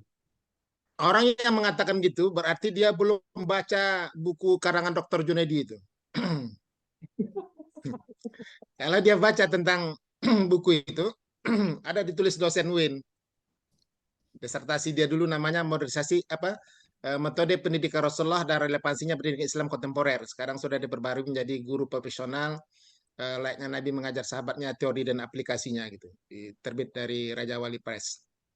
Jadi gitu. Jadi kalau baca buku yang ditulis oleh Dr. Junaidi Arsyad itu akan tergambar bahwa ternyata Nabi itu tidak sesederhana yang kita sebutkan di belakang tadi. Oh, Jadi kalau katakan Nabi itu bahwa dia punya manajemen kelas Nabi itu, halo kok enggak, enggak apa ya, enggak banyak-banyak itu. Nabi itu enggak banyak alaqahnya. Jadi gimana pendidikan Nabi itu? Saya ingin meluruskan itu karena saya disertasi saya tentang Nabi. Jadi kalau ada cerita soal bagaimana pendidikan Nabi, bolehlah kita agak-agak laga-laga referensi lah gitu. Nah, itu. Karena ini awal ini cerita. Orang udah sampai saya agak beda dengan orang ya. Saya agak beda dengan orang apa itu? Orang kalau ke langit kemana-mana, saya enggak. Saya tak peduli kali saya langit itu. Karena saya berada di bumi, maka bumi ini saya pedulikan dulu. Kita boleh cerita pendidikan siapa-siapa, tapi yang menggawangi pendidikan itu kan Rasulullah. Karena dia walazi ba'sa fil ummiyin rasulan, kan? Yatlu alaihim. Kan ada situ. Wa yu'allimul kita. Nah, yu'allim tuh. Jadi Nabi itu mu'allim kita yang pertama. Nah, jadi Nabi itu gini, bagaimana pendidikan Nabi sebetulnya? Nabi itu dia tidak punya teori khusus tentang konsep pembelajarannya. Nah, itu perlu disepakati dulu. Di mana kita tahu tuh? Baca aja hadis Nabi. Jadi Nabi itu punya pendidikan. Mau kadang Nabi itu bisa ngalam, kadang-kadang subuh, kadang-kadang pagi, kadang-kadang di pajak, kadang-kadang di jalan, kadang-kadang di mana-mana. Di mana aja tempat. Di mana tempat Nabi ngajar, di mana tempat Nabi ngajar. Jadi jangan diartikan Nabi itu punya kelas klasikal seperti kita sekarang. Bukti gini contoh. Nabi habis sholat itu, nah pertanyaan saya gini, apakah ketika Nabi ini jadi, saya coba kita ini belajar sejarah ya, karena sudah lewat terjadi peristiwa itu. Ketika sholat itu tubuh atau habis itu posisi sahabat semana? Cabut lari malam atau ya Rasul aku nonton bola dulu misalnya. Atau seperti apa? Coba dulu Pak Ali Akbar. Ini dia kritis apa tadi komentator kita tadi. Pak Ali Akbar. Kalau Nabi sholat Nabi itu gimana? Sahabat Nabi posisinya mana? Ya, Menanyakan jamaah siapa yang tidak sholat ya, sahabat. kalau Ya, menjawab yang seperti itu, Pak, silakan. barangkali Pak sahabat Nabi ya tetap berada di tempat duduknya sebelum Rasulullah berdiri, mereka nggak berdiri gitu. Nah, sekarang coba kita tengok jemaah sholat kita, Pak. Assalamualaikum warahmatullahi wabarakatuh. Kata imam, jamaahnya ngapain? Berangkat. Nah, jadi yang sunnah siapa? Karena kan lagi banyaknya tuh sekarang nih, yang nggak ngikut sunnah. Itu siapa itu? Nah, jadi itulah karena kita tak memahami bagaimana sosiologis Nabi ketika di situ. Jadi satu kali Nabi habis sholat langsung cicing. Assalamualaikum langsung cabut. Masuk ke rumahnya. Habis itu tak lama kemudian datang lagi. Sahabat nggak keluar. Nggak keluar dari tempat sholat itu. Jadi kalaupun ada satu orang sahabat yang begitu salam cicing orangnya, hadis ini pun dipertanyakan oleh para ahli hadis. Itulah Sa'labah. Pernah dengar cerita Sa'labah itu kan? Ya. Yang dia harus berganti sarung sama istrinya. Tapi para muhadis kadang-kadang mempermasalahkan hadis itu. Katanya itu ada yang mengatakan maudhu, ada yang kata dhaif segala macam. Saya tak, karena itu hanya satu kasus, saya tak pernah pedulikan kali itu. Itu dianggap al-ujud apa? An-nadir kal adam. Kalau bahasa singkilnya begitu kata Pak Andika. An-nadir kal adam. Jadi yang jarang-jarang itu dianggap jatah ada. Artinya apa? Habis sholat Nabi itu sholat itu sahabat nggak ada yang bubar. Kalaupun ada bubar, contoh kasus tadi itulah si Sa'labah tadi. Jadi begitu Nabi cabut, tak lama kemudian masuk lagi Nabi ke masjid. Terus para sahabat bertanya, ya Rasulullah, kok tumben? Biasanya habis sholat ada zikirnya. Jadi Nabi itu zikir sholatnya keras. Sehingga kenapa tahu kita Nabi sholatnya zikirnya keras? Kalau nggak dia zikir keras, sahabat nggak tahu apa yang dizikirkan Nabi. Maka ada dalam hadis Sahih Bukhari, misalnya istighfar Nabi itu 3 kali. Berarti kan keras dia menyebutkan istighfar itu. Astagfirullah, astagfirullah itu. Kalau nggak mungkin bisa dijadikan hadis hari ini, nggak ada yang dengar. Nabi kemudian mengatakan, iya, tadi dalam sholat aku teringat bahwa ada pembagian rampasan perang yang belum kubagi. Dan aku takut mati sebelum itu dibagi. Itu menjadi tanggung jawabku. Nah, setelah aku bagi, maka aku balik lagi. Itu kasus swistik bahwa Nabi tak akan pernah meninggalkan halaqah sholatnya, dan para sahabat juga tidak meninggalkan halaqah sholatnya itu. Jadi kapan nanti belajar? Nah, begitu Nabi sudah salam Nabi itu ada 2. Pertama, salam Nabi itu dia ke kanan. Kalau ke kanan itu maksudnya sahabat itu melihat muka Nabi sebelah kanan. Artinya sahabat itu di kanan kan Nabi. Yang kedua, posisi Nabi sholat itu menghadap langsung mukanya ke arah jemaah. Face to face. Tapi yang model kanan tadi, sahabat mengatakan ini, kami kalau sholat bersama Nabi, kami lebih suka saf yang sebelah kanan. Kenapa? Karena kami pengen begitu Nabi menghadap ke arah kanan, dia melihat muka-muka kami. Nah, gitu. Jadi kalau ada ada itu imam yang mereng ke kanan, dia ikut sunnah juga. Jadi jangan harus non-stop 24 jam harus muka itu ke arah jemaah baru dianggap sunnah gitu. Kenapa ada harus ke kanan? Karena kami suka, kata sahabat tadi, jika Nabi itu melihat begitu salamnya dia melihat muka kami, semacam ya stor muka lah, begitulah kalau bahasa kita. Nah, habis itu nanti baru bertanya, sepolan mana? Mana sepolan? Di absen Nabi. Nah, di absen Nabi segala macam. Nah, begitulah nanti di saat itulah nanti kalau ada sahabat-sahabat melakukan pertanyaan, ditanya, ya Rasulullah kami ada begini-begini. Cemana ini Rasulullah? Kadang-kadang satu kali Nabi itu habis sholat, dia katanya, ayo sahabat tadi malam yang punya mimpi. Gitu. Itu yang biasa sering mengemukakan itu adalah Abu Bakar. Rasulullah tadi malam saya mimpi gini. Gitu. Jadi artinya apa? Habis sholat Nabi itu ada cengkerama-cengkeramanya dengan para sahabat. Tidak langsung cabut. Jadi kalau ada mengatakan bahwa habis sholat langsung cabut, Nabi diam-diam, saya nggak dapat hadisnya, dan nggak saya dapat referensinya. Dan itu banyak sekali terjadi hari ini, habis sholat orang diam-diam aja imamnya. Saya nggak tahu itu sholat imam itu praktek Nabi ada atau tidak. Jadi kalau ada yang bertanya, itu nggak pernah dibuat Nabi. Sepanjang pembacaan saya, tak pernah Nabi habis sholat diam. Nabi tetap ada wirid-wiridnya. Kecuali yang tadi, kasus tadi, habis sholat cabut. Karena ada Nabi yang terlupa soal pembagian rampasan perang. Selebihnya enggak. Nah, baru nanti disitulah nanti ada tanya jawab. Kadang-kadang habis pagi begitu, kalau habis sholat subuh, habis pagi, Nabi berjalan ke pajak, melihat, inspeksi lah kalau bahasa kita. Lihat ke pasar-pasar. Nah, situ nanti muncul lagi teori pembelajaran. Nah, satu kali Nabi mengangkat satu anak kambing yang sudah mati, berulat, kemudian kupingnya sebelah kirinya terputus. Nah, Nabi angkat itu kambing tadi. Apa kata Nabi? Maukah kalian membeli bangkai kambing ini? Nah, kapan itu lakukan Nabi? Habis pagi sholat subuh Nabi jalan. Jadi jangan bayangkan habis sholat subuh Nabi sholat duha di situ.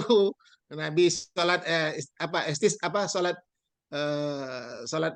apa namanya? Sholat matahari, sholat terbit itu namanya? Syuruk. Apa? Salat suruk itu, salat sunat suruk. Jangan bayangkan seperti itu. Itu kita yang lakukan itu. Nabi nggak begitu. Jadi kata sahabat tadi ini, ya Rasulullah, usahakan beli. Diberi aja kami nggak mau bangkai kambing itu. Maka apa kata Nabi? Beginilah hinanya dunia ini. Kalian sendiri pun tak mau untuk membeli bangkai ini. Apalagi dikasih. Kalian pertama, begitulah perumpamaan dunia ini dengan kambing ini, perumpamaannya. Jadi apa artinya? Kalau dalam konteks pembelajaran sekarang, Nabi sedang mengajarkan CTL, contextual teaching and learning. Nah, begitu. Jadi cara mengajar Nabi itu jangan dibayangkan halaqah terus-terus. Itu kita. Gitu. Nabi itu bukan guru yang seperti kita sekarang. Mudawamah dia. Senantiasa dia terus berada di tiang-tiang Masjid Nabawi itu. Memang ada ustuwanah itu. Tiang-tiang masjid itu. Ada namanya ustuwantul wufud. Jadi tiang bagaimana Nabi kalau menerima utusan-utusan dari negara lain, misalnya dari utusan lain, maka Nabi duduk di ustuwana atau tiang itu tadi. Itu. Ada namanya ustuwana Aisyah gitu, seperti itu. Tapi itu bukanlah non-stop begitu terus Nabi enggak. Jadi pembelajaran Nabi itu memang kontekstual di mana saja, kapan saja. Kadang-kadang Nabi itu keluar dari rumahnya tengah malam, terus dia pergi ke Baqi mendoakan orang sana, itu diikuti oleh sahabat. Kenapa bisa begitu? Karena di samping Masjid Nabawi itu ada namanya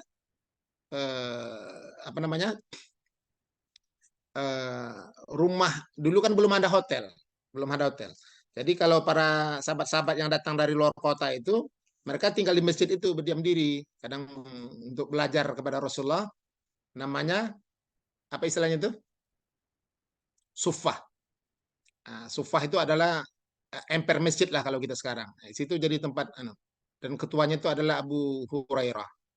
Nah, jadi ya jangan bayangkan Nabi itu pengajinya halaqah terus menerus, enggak. Itu bahwa ada halaqah iya, tapi itu tidak rutin gitu. Tidak rutin. Kenapa? Kalau Nabi melaksanakan itu secara rutin, maka itu menjadi wajib. Nah, itu masalahnya. Maka wajiblah kita sekolah atau kelas itu halaqah. Jadi kalau dalam konsep pembaruan tadi, apakah halaqah itu dari halaqah berubah menjadi kelas, dari kelas berubah menjadi belajar di taman-taman, garden segala macam? Kalau saya itu nggak modern lah. Bagi saya ya, itu nggak modern juga. Kenapa? Karena Nabi cara mengajarnya dia tidak halaqah sama sekali, tidak kelas monoton terus di mana-mana. Nah, itulah namanya guru sejati tadi, bahwa dalam soal perlengkapan prasarana ada kemodernan ya, kita harus akui. Kenapa? Kalau dulu Nabi kan nggak ada pakai fokus, nggak ada pakai AC segala macam ya, iya itu. Tapi esensinya, coba tengok. Jadi esensinya sebetulnya kalau mau kita bilang pun modern, kadang-kadang kalau saya pribadi ya agak malu saya. Modern dari mananya? Tak lebih dari modern dari sisi sarana prasarana aja. Dari kecanggihan otak enggak juga. Enggak kan? Bagaimana misalnya andai kan kita bisa berjumpa dengan Sayyidina Ali? Guru yang paling canggih zaman sahabat Nabi dan Rasulullah itu adalah Sayyidina Ali. Nggak ada yang lebih dari itu. Maka Nabi mengatakan, ana madinatul ilmi wa Ali babuha. Jadi pintu ilmu itu Ali. Kan tanya, itu mungkin bisa dengar itu. Bagaimana pertanyaan orang Yahudi itu kafir, pokoknya kafir lah. Kata Yahudi dan Nasrani kepada Sayyidina Ali tentang bagaimana keutamaan ilmu dan harta, kan gitu kan? Itu masyhur udah kita dengar cerita itu. Bagaimana lebih utama ilmu atau harta?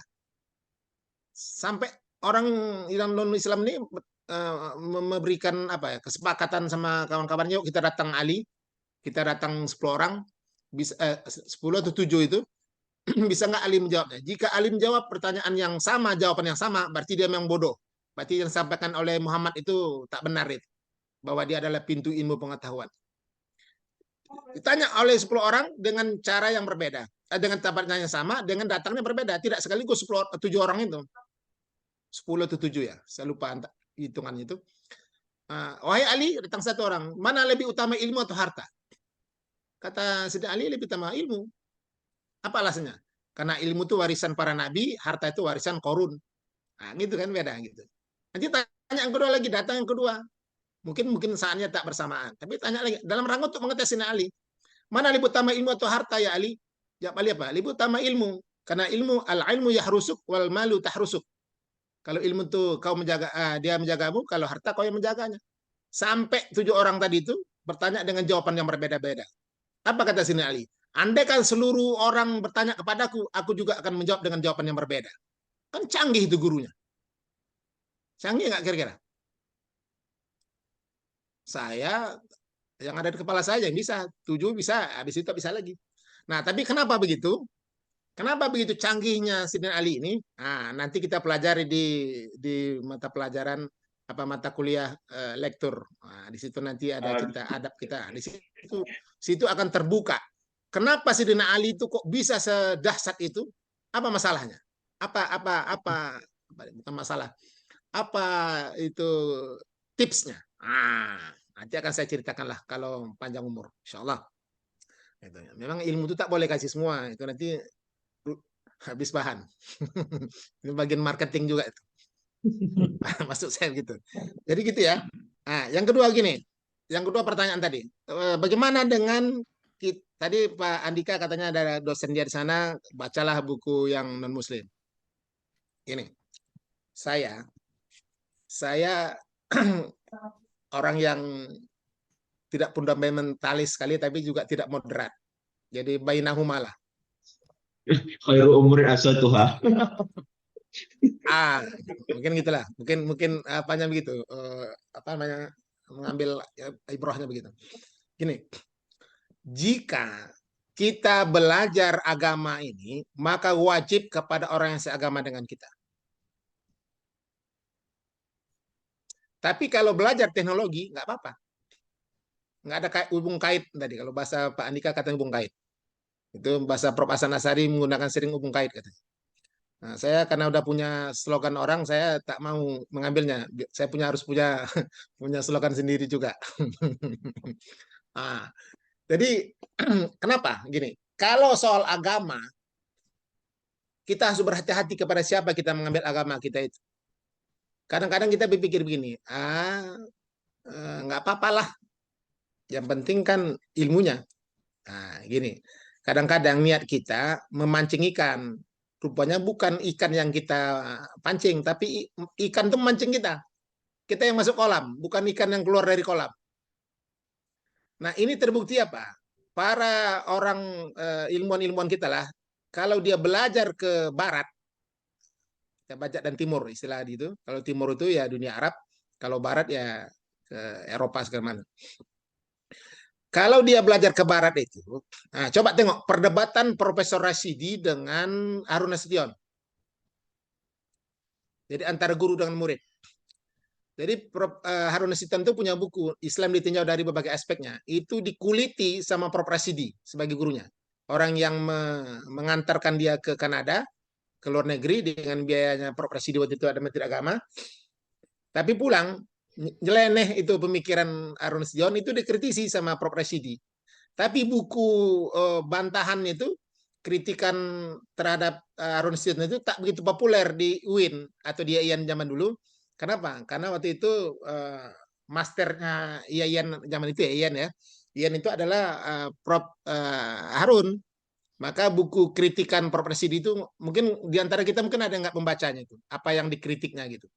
Dan itu nyeleneh menurut si Prof. Residi. Hebatnya begini. Prof. Residi itu keluar belajarnya itu di Sorbonne, Prancis. Bisa terkenal, Sorbonne, Prancis. Sementara Pak Harun itu di Kanada, yang Prof. Hasan Asyari di sana.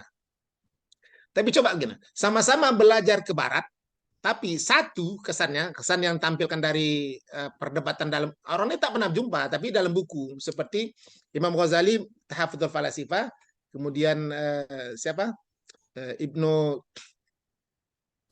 membahas dengan tahafud itu. Allah yarham.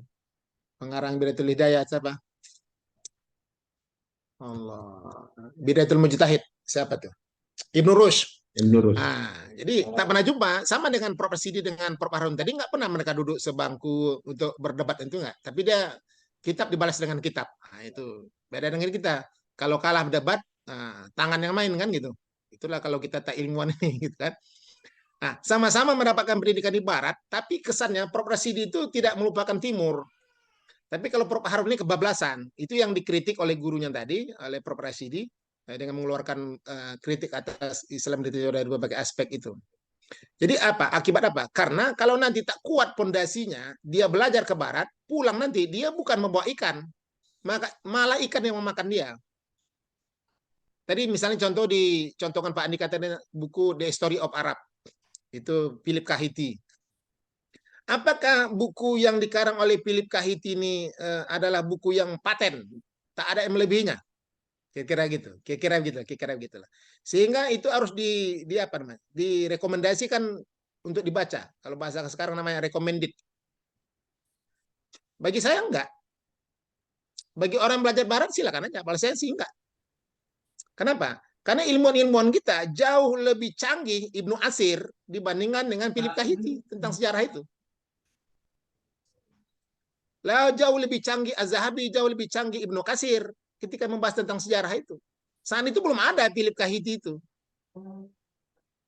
Tapi kenapa kita bahasa dalam kutip bahasa saya mendewa-dewakan atau memalaikatkan para Barat ini? Ya karena kita itu yang dibaca dia.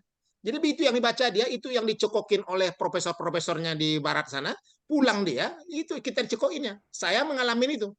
Termasuk saya. Ada namanya mata kuliah.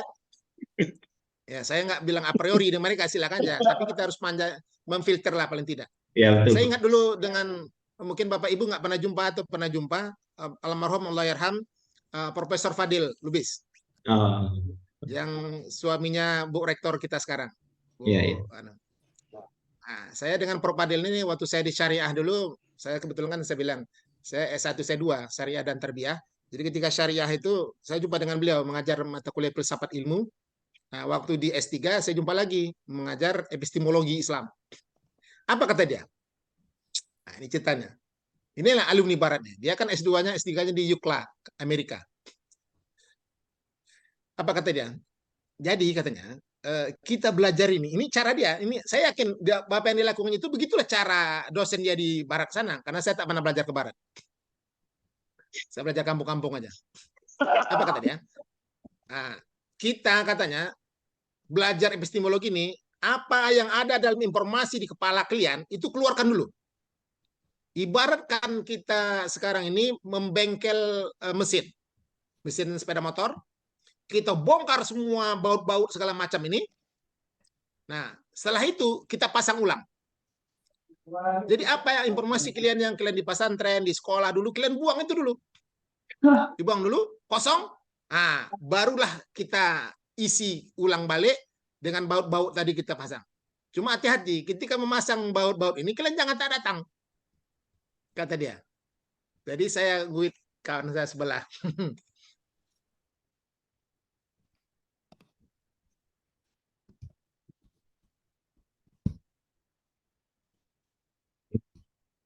Gimana Pak Lekwan? Halo, hadir? Wah, lagi seru, Nampaknya gangguan nampaknya tuh. lagi seru-serunya ini. Jaringan Pak Junaid kayaknya agak sedikit gangguan. Saya itu waktu itu belajarnya di Pondok Surya. Jadi kalau Ya. Prof Padil itu datang, itu ini kalian harus hadir. Jadi kata saya sama kawan saya nggak ikut. Kalau mau kau pasang ulang, pasanglah Jul. Aku nggak ikut. Aku yang ada di kepala aku ini, biarlah aku terima ini. Yang dari dia itu nggak aku pakai. Aku bilang. Karena gini, jika semua informasi-informasi dikeluarkan, itu artinya apa? Brainwash. Ya, Itu brainwash. caranya. Itu brainwash. Cuci otak. Jadi cucinya otak kita. Jadi kalau udah otak kita cucinya kosong, ya apapun dimasukin bikin profesor itu masuklah. Orang kita seperti gelas yang kosong isinya. Jadi nggak bisa melawan apa-apa. Saya bilang kau ikut aja lah. Aku nggak. Kenapa? Saat kepala aku tuh kosong, aku mati cemana posisiku? Aku masuk neraka atau surga? Aku bilang. Aku bilang, aku nggak mau. Nah, sedangkan aja aku nggak ikut. Itu aku bilang. Nah itu. Jadi artinya apa? Begitu cara mereka membrainwash kita. Jadi itulah cara Barat gitu. Akhirnya apa? Sampai suatu kali gini, ada dalam satu seminar, ini cerita Prof. Padel tadi, karena kita terkait dengan modernisasi. Ada dulu seminar itu di Garuda Plaza, ingat saya itu, seminar internasional tentang apa ya, hukum Islam gitulah. Jadi kata Prof. Padel, cobalah bagaimana? Kita sekarang aja bingung. Kata Syafi'i begini, kata Hanafi begini, kata Maliki begini, kata Hambali begini. Jadi mana kita ikut? Cerdasnya orang Aceh ini, bukan saya bilang karena ada Pak Andika. Jadi datang pertanyaan satu dari kawan kita dari Aceh, saya lupa di mana dia, apakah Aceh besar atau mana. Tapi dia bilang, saya heran dengan Pak Prof ini katanya. Kenapa selevel profesor kok bingung katanya? Nah, cerdas juga orang Aceh. Saya menengok perdebatan itu saya jadi ilmu bagi saya. Karena saya di apalah saya kan zaman itu kan hanya debu di tengah gurun pasir yang luas gitu. Apa kata orang kita Aceh tadi? Kenapa sekelas profesor kok bingung milih yang mana? Sudah Prof, tetap hanya satu. Udah kita pakai mazhab Syafi'i, pakai semua hukum-hukum terkait dengan Syafi'i ya. Selesai. Apa kita bingung-bingung mau milih yang mana katanya. Masa sekelas profesor harus bingung seperti itu katanya. Saya mendengar itu terkekeh saya. Oh iya juga ya gitu. Nah, gitulah. Jadi kenapa? Karena otak tadi itu udah tak betul lagi, banyak konslet. Saya yakin banyak konslet. Maka pemikiran-pemikiran yang konslet inilah yang memang lebih laris di Indonesia. Oh, Kenapa? Ah, ah, karena ada support dananya kan gitu. Jadi mereka kan prinsipnya kan gini, bul al zamzam faturab. Jadi kalau mau terkenal itu ya kencing aja air sumur zam-zam itu kan terkenal kita. Tapi terkenal bukan kenal berani ya, kenal bodohnya kita kan gitu. Nah, jadi kalau bagi saya jika terkait dengan agama jangan belajar ke barat. Dan kalaupun mau belajar ke barat, silakan tapi pondasi udah kuat, iman udah kuat. Kalau enggak nanti bukan ikan dilarikan tukang pancing, tapi ikan melarikan tukang pancing, bukan tukang pancing melarikan ikan. Jadi nggak apa-apa. Philip Kahiti, saya juga punya buku Philip Kahiti itu. Saya baca. Tapi tidak itu salah satunya menjadi apa namanya menjadi pokok saya kalau ini paling paten. Enggak. Saya kalau sejarawan itu yang nah, tengok kita belajar lektur kan. Nah, ini gunanya kita belajar lektur nih. Jadi ambil yang paling tertua, yang primernya mana? Philip Kahiti kah atau Ibnu Asir atau Ibnu Kasir atau Otobari? atau bari ya. Kan Otobari dulu. Atau bari dulu. Philip Kahiti kan zaman sekarang. Dia sekunder bukan primer. Nah, tapi oleh kita sekarang dianggap dia sebagai primer. Ini kesalahan metodologi kita nih. Alasannya apa? Kalau kita belajar ke barat tuh ya kita belajar metodologinya. Bagi saya Pret. Metodologi yang paling dahsyat yang pernah dimiliki oleh umat ini tak bisa melebihi dari metodologi yang sudah dibuat oleh Imam Syafi'i dalam usul fikih. Namanya Arisalah. Nggak ada bisa melebihi itu. Buktinya sampai sekarang nggak ada bisa menyamainya. Ya karena tadi dia mujaddid, dia kan mujaddid abad kedua. Mujaddid abad pertama itu Umar bin Abdul Aziz. Kan gitu. Dia mujaddid abad kedua.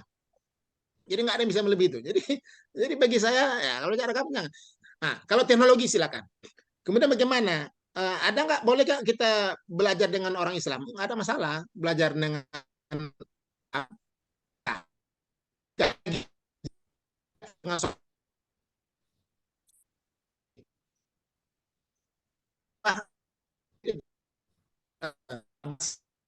apa itu Hunain apa ya? Dia mendapat duit karena menerjemahkan buku Yunani ke dalam bahasa Arab. Begitu juga dengan anaknya. Dengan anak itu. Jadi timbangannya itu kalau buku yang diterjemahkan itu ditimbang dengan emas. Seberat mana buku yang diterjemahkannya itu, sebesar itulah emas yang akan diberi. Itu bukan orang Islam. Tapi tengok, lagi-lagi tidak kita belajar. Nabi ketika hijrah dari Makkah ke Madinah, siapa penunjuk jalannya? Orang Yahudi, namanya?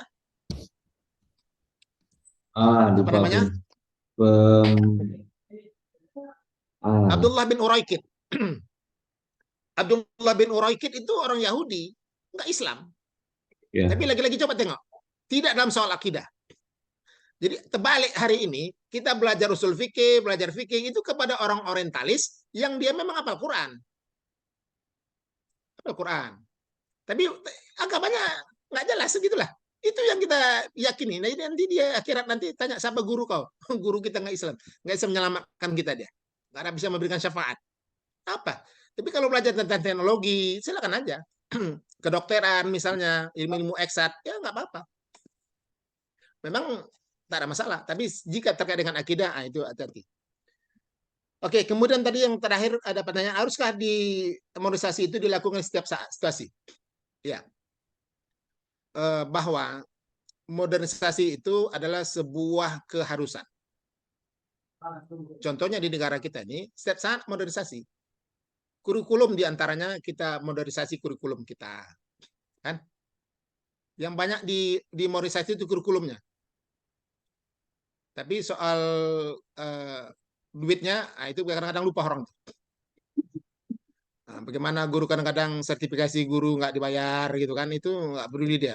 Pokoknya ajang dia selesailah dulu gitu. Nah ini masalahnya itu. Nah gitu. Jadi, nah baik, saya ingin menyampaikan gini. Aspek apa saja sebetulnya yang intens dilakukan modernisasi itu? Pertama, yang menurut saya nih. Pertama adalah soal metode pembelajaran. Metode pembelajaran itu sudah mengalami modernisasi. Kalau tadi misalnya metode itu dengan teacher center, nah, jadi semua berpusat dari guru. Sekarang sudah berubah menjadi student center gitu. Itu metode pembelajarannya. Itu mengalami perubahan sesuai dengan zamannya. Ini kalau versi saya. Kalau versi saya itu cuma 3. Yang ketiga adalah isi atau materi pembelajarannya. Materinya itu mengalami modernisasi. Misalnya kalau dulu di pesantren, contohnya pesantren Salafiyah itu tidak memasukkan pelajaran umum, misalnya fisika, kimia, biologi, bahasa Inggris, matematika. Maka dengan zaman modern ini sudah menggabungkan itu. Nah, sudah menggabungkan. Terutama mulai dengan munculnya SKB 3 Menteri. Nah, begitu munculnya SKB 3 Menteri, sudah ada formasi yang sudah agak berimbang lah, walaupun zaman itu 70-30. 70 agama, 30 pelajaran umum. Kalau bisa kita gunakan pelajaran umum. Tapi ini bukan maksud mendikotomi ya, enggak. Karena dalam Islam itu tidak terkenal dengan dikotomi. Yeah. Kemudian yang ketiga adalah, kalau pertama tadi apa ya? Metode pembelajaran, kemudian isi atau materinya. Nah, yang ketiga ini manajemen pendidikannya. Kalau menurut saya 3 ini yang begitu kentara sekali tentang modernisasinya. Apa terkait dengan manajemen itu? Mulai dari pengelolaan pendidikannya, kurikulumnya, bagaimana mutu gurunya, gitu kan. Kemudian juga lembaga pendidikannya. Nah, lembaga pendidikan itu kalau dulu masjid atau itu sebagaimana contoh kasusnya ada Al-Azhar University, itu kan berawal dari masjid, namanya Masjid Jami itu kan, baru kemudian dari universitas. Nah, di lembaganya terjadi modernisasi itu. Jadi secara umum kalau saya melihat modernisasi dalam pendidikan itu terkait dengan 3 hal tadi. Pertama adalah hal metode pembelajarannya, yang kedua materi isinya atau kurikulumnya, yang ketiga adalah manajemennya. Nah, jadi inilah yang terlihat. Jadi kalau kawan-kawan Bapak Ibu sekalian mau misalnya mengkaji ini menjadi sebuah disertasi tentang bagaimana modernisasi pendidikannya, maka lihat aja aspek apa yang ingin dilihat disoroti terkait dengan terkait dengan modernisasi itu. Nah, untuk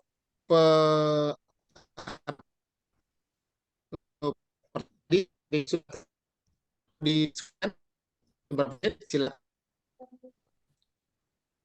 Halo. Silakan Bapak Ibu. Halo, Pak Akbar. Ya, hadir. Ditanyakan Pak, silakan. Nampaknya suara Pak Dokter terputus-putus itu, Pak Moderator. Iya. Oh ya, baik, saya ulang balik. Mungkin ada yang mau disampaikan, ditanyakan ke saya juga boleh, Bapak Ibu, sebelum berakhir kita. Ada beberapa saat lagi waktu kita.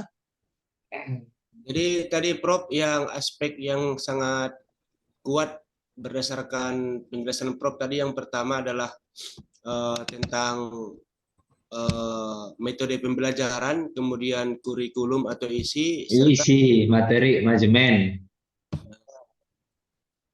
tidak tadi metode pembelajaran, kemudian kurikulum atau isi, kemudian yang ketiga adalah manajemen. Maksud manajemen yang mana tadi itu Prof? Pak Dokter.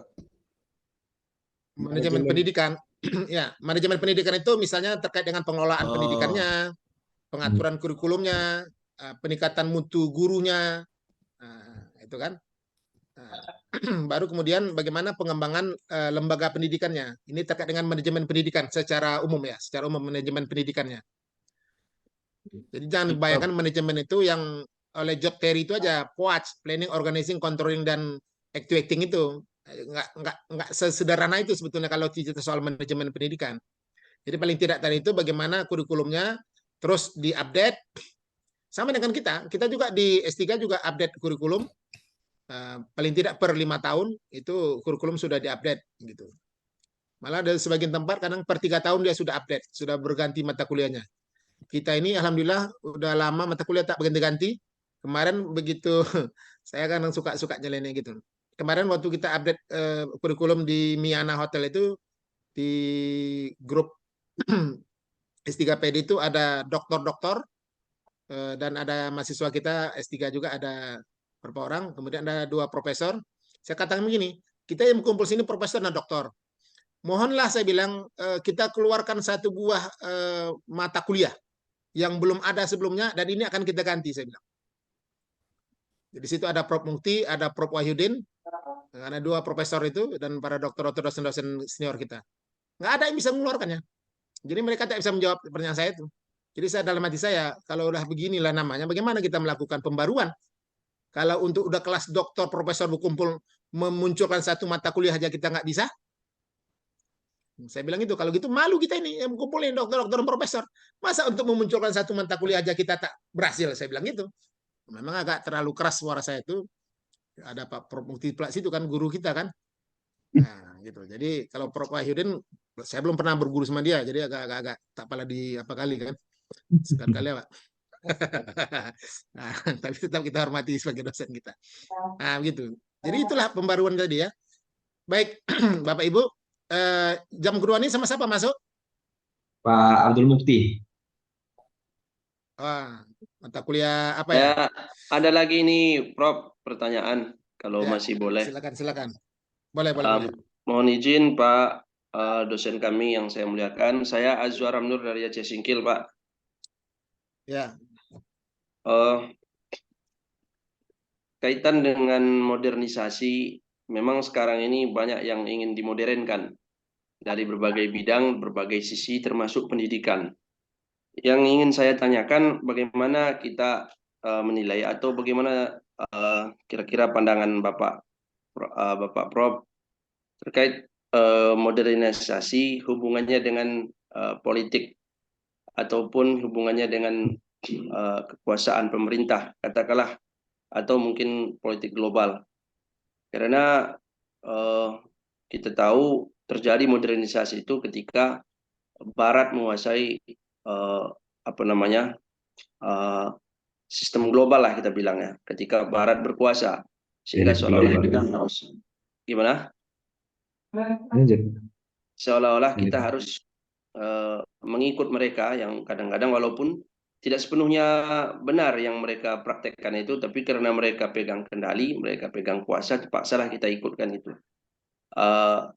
Sehingga ketika ada gerakan baru yang mau muncul ataupun ada pengetahuan baru yang mau muncul, itu berusaha dipadamkan oleh kekuatan Barat. Misalnya ada teknologi baru yang mau muncul, itu akan serta-merta didiskriminasi, kemudian diupayakan dengan berbagai cara agar bisa lenyap dari kancah global gitu. Nah, berkaitan dengan modernisasi ini, bagaimana pandangan Bapak Prof atau dosen kami? Apakah ada atau sejauh mana hubungannya dengan politik itu tadi? Demikian Prof, mohon maaf atas kesalahan penyampaian saya kalau ada salah. Hidayah, wassalamualaikum warahmatullahi wabarakatuh. Waalaikumsalam warahmatullahi wabarakatuh. Baik, untuk menjawab itu, itulah perlu kita tadi ta'rifat tadi. Jadi kita harus paham dulu kosakata yang kita pahami.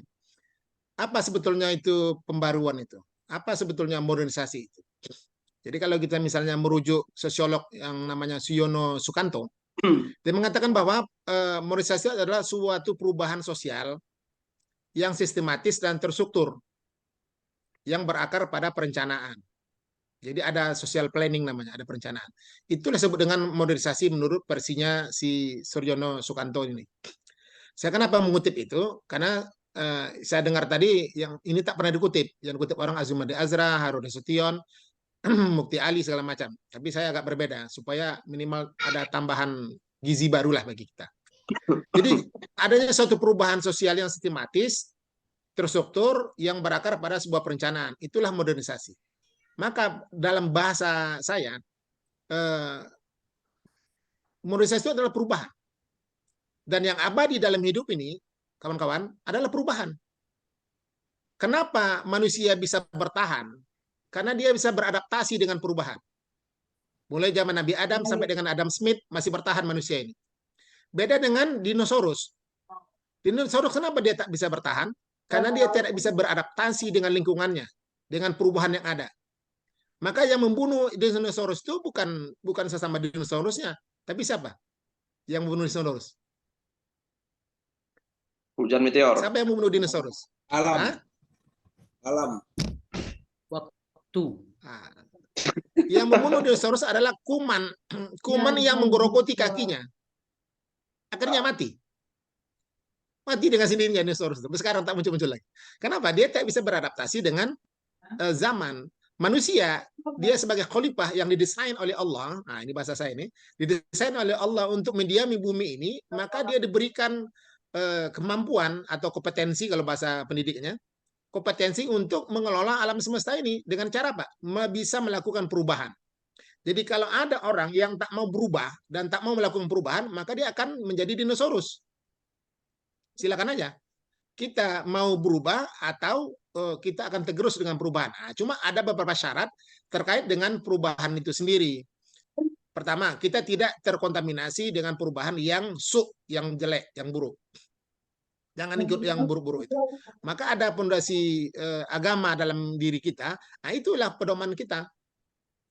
Nah, bahwa ada politik global yang luar biasa, itu makanya dalam Islam tuh jangan sepelekan kekuasaan.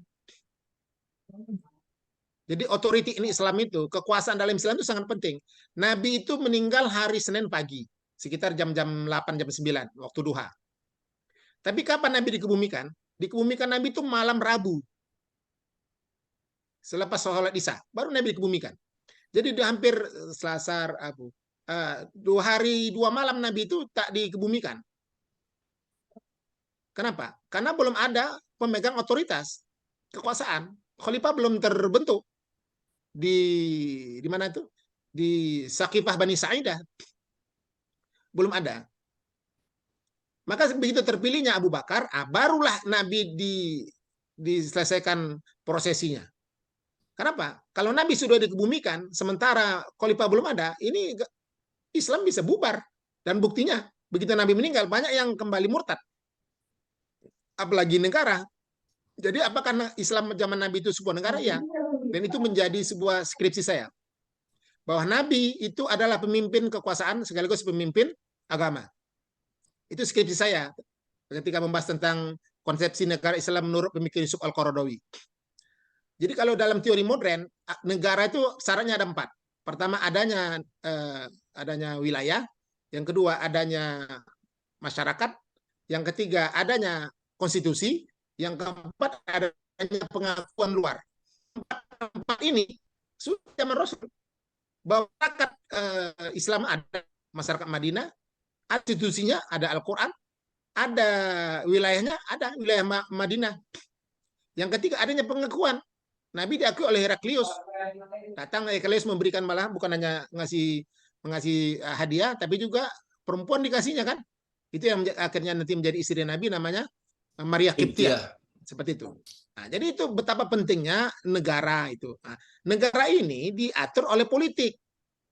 Maka umat Islam jangan tak melek politik. Jadi kalau ada kawan-kawan yang mau jadi anggota dewan, kita dukung.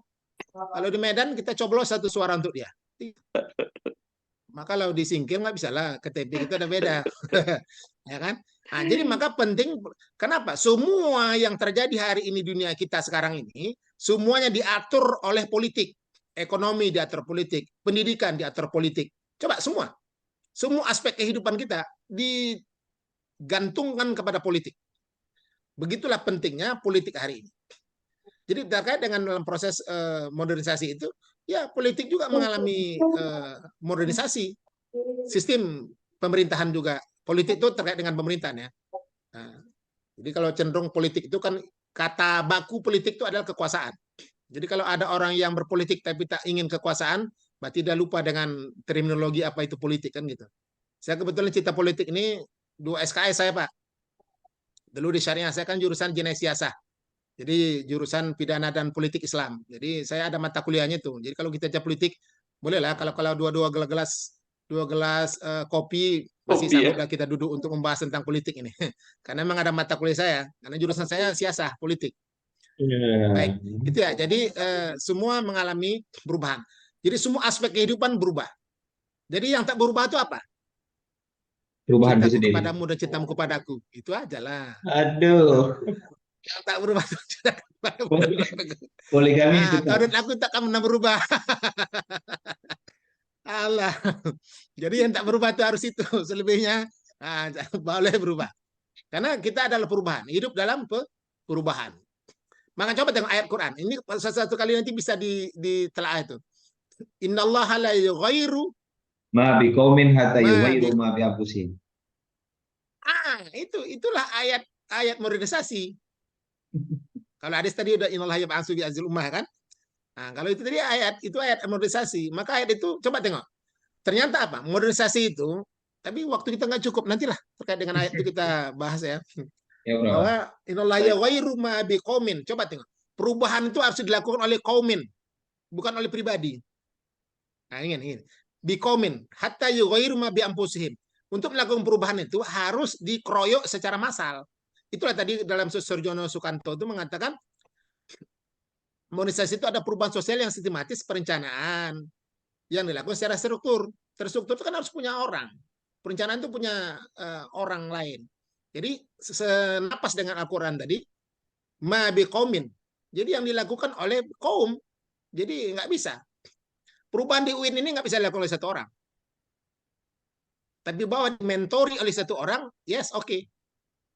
Karena pemimpin itu harus ada. Jika berjalan 2, 1 jadi pemimpin gitu. Nah, jadi untuk melakukan perubahan itu harus secara masif dan massal. Nah, jadi nggak bisa sendiri.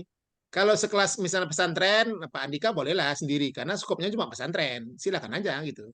Tapi lagi-lagi perubahan dilakukan oleh Pak Andika di pesantrennya tidak akan berhasil jika one man one show. Nggak bisa. Single factor. Single factor itu main tunggal ya nggak bisa. Jadi harus berjamaah. Karena alaikum bil jamaah. Oke. Saya pikir udah mantap tuh dah. Baik, terima kasih Prof. Terima kasih Pak dosen. Ya, mudah-mudahan diskusi ini berkah. Saya nggak tahu apakah yang saya sampaikan itu benar atau tidak. Kalau benar dari Allah, kalau tidak itulah kelemahan saya yang dhaif ini. Mudah-mudahan kita. Oh ya, sebelumnya nanti kita lektur jam berapa kita? Lektur. Jam siang. ya? Jam 2 ya, Pak.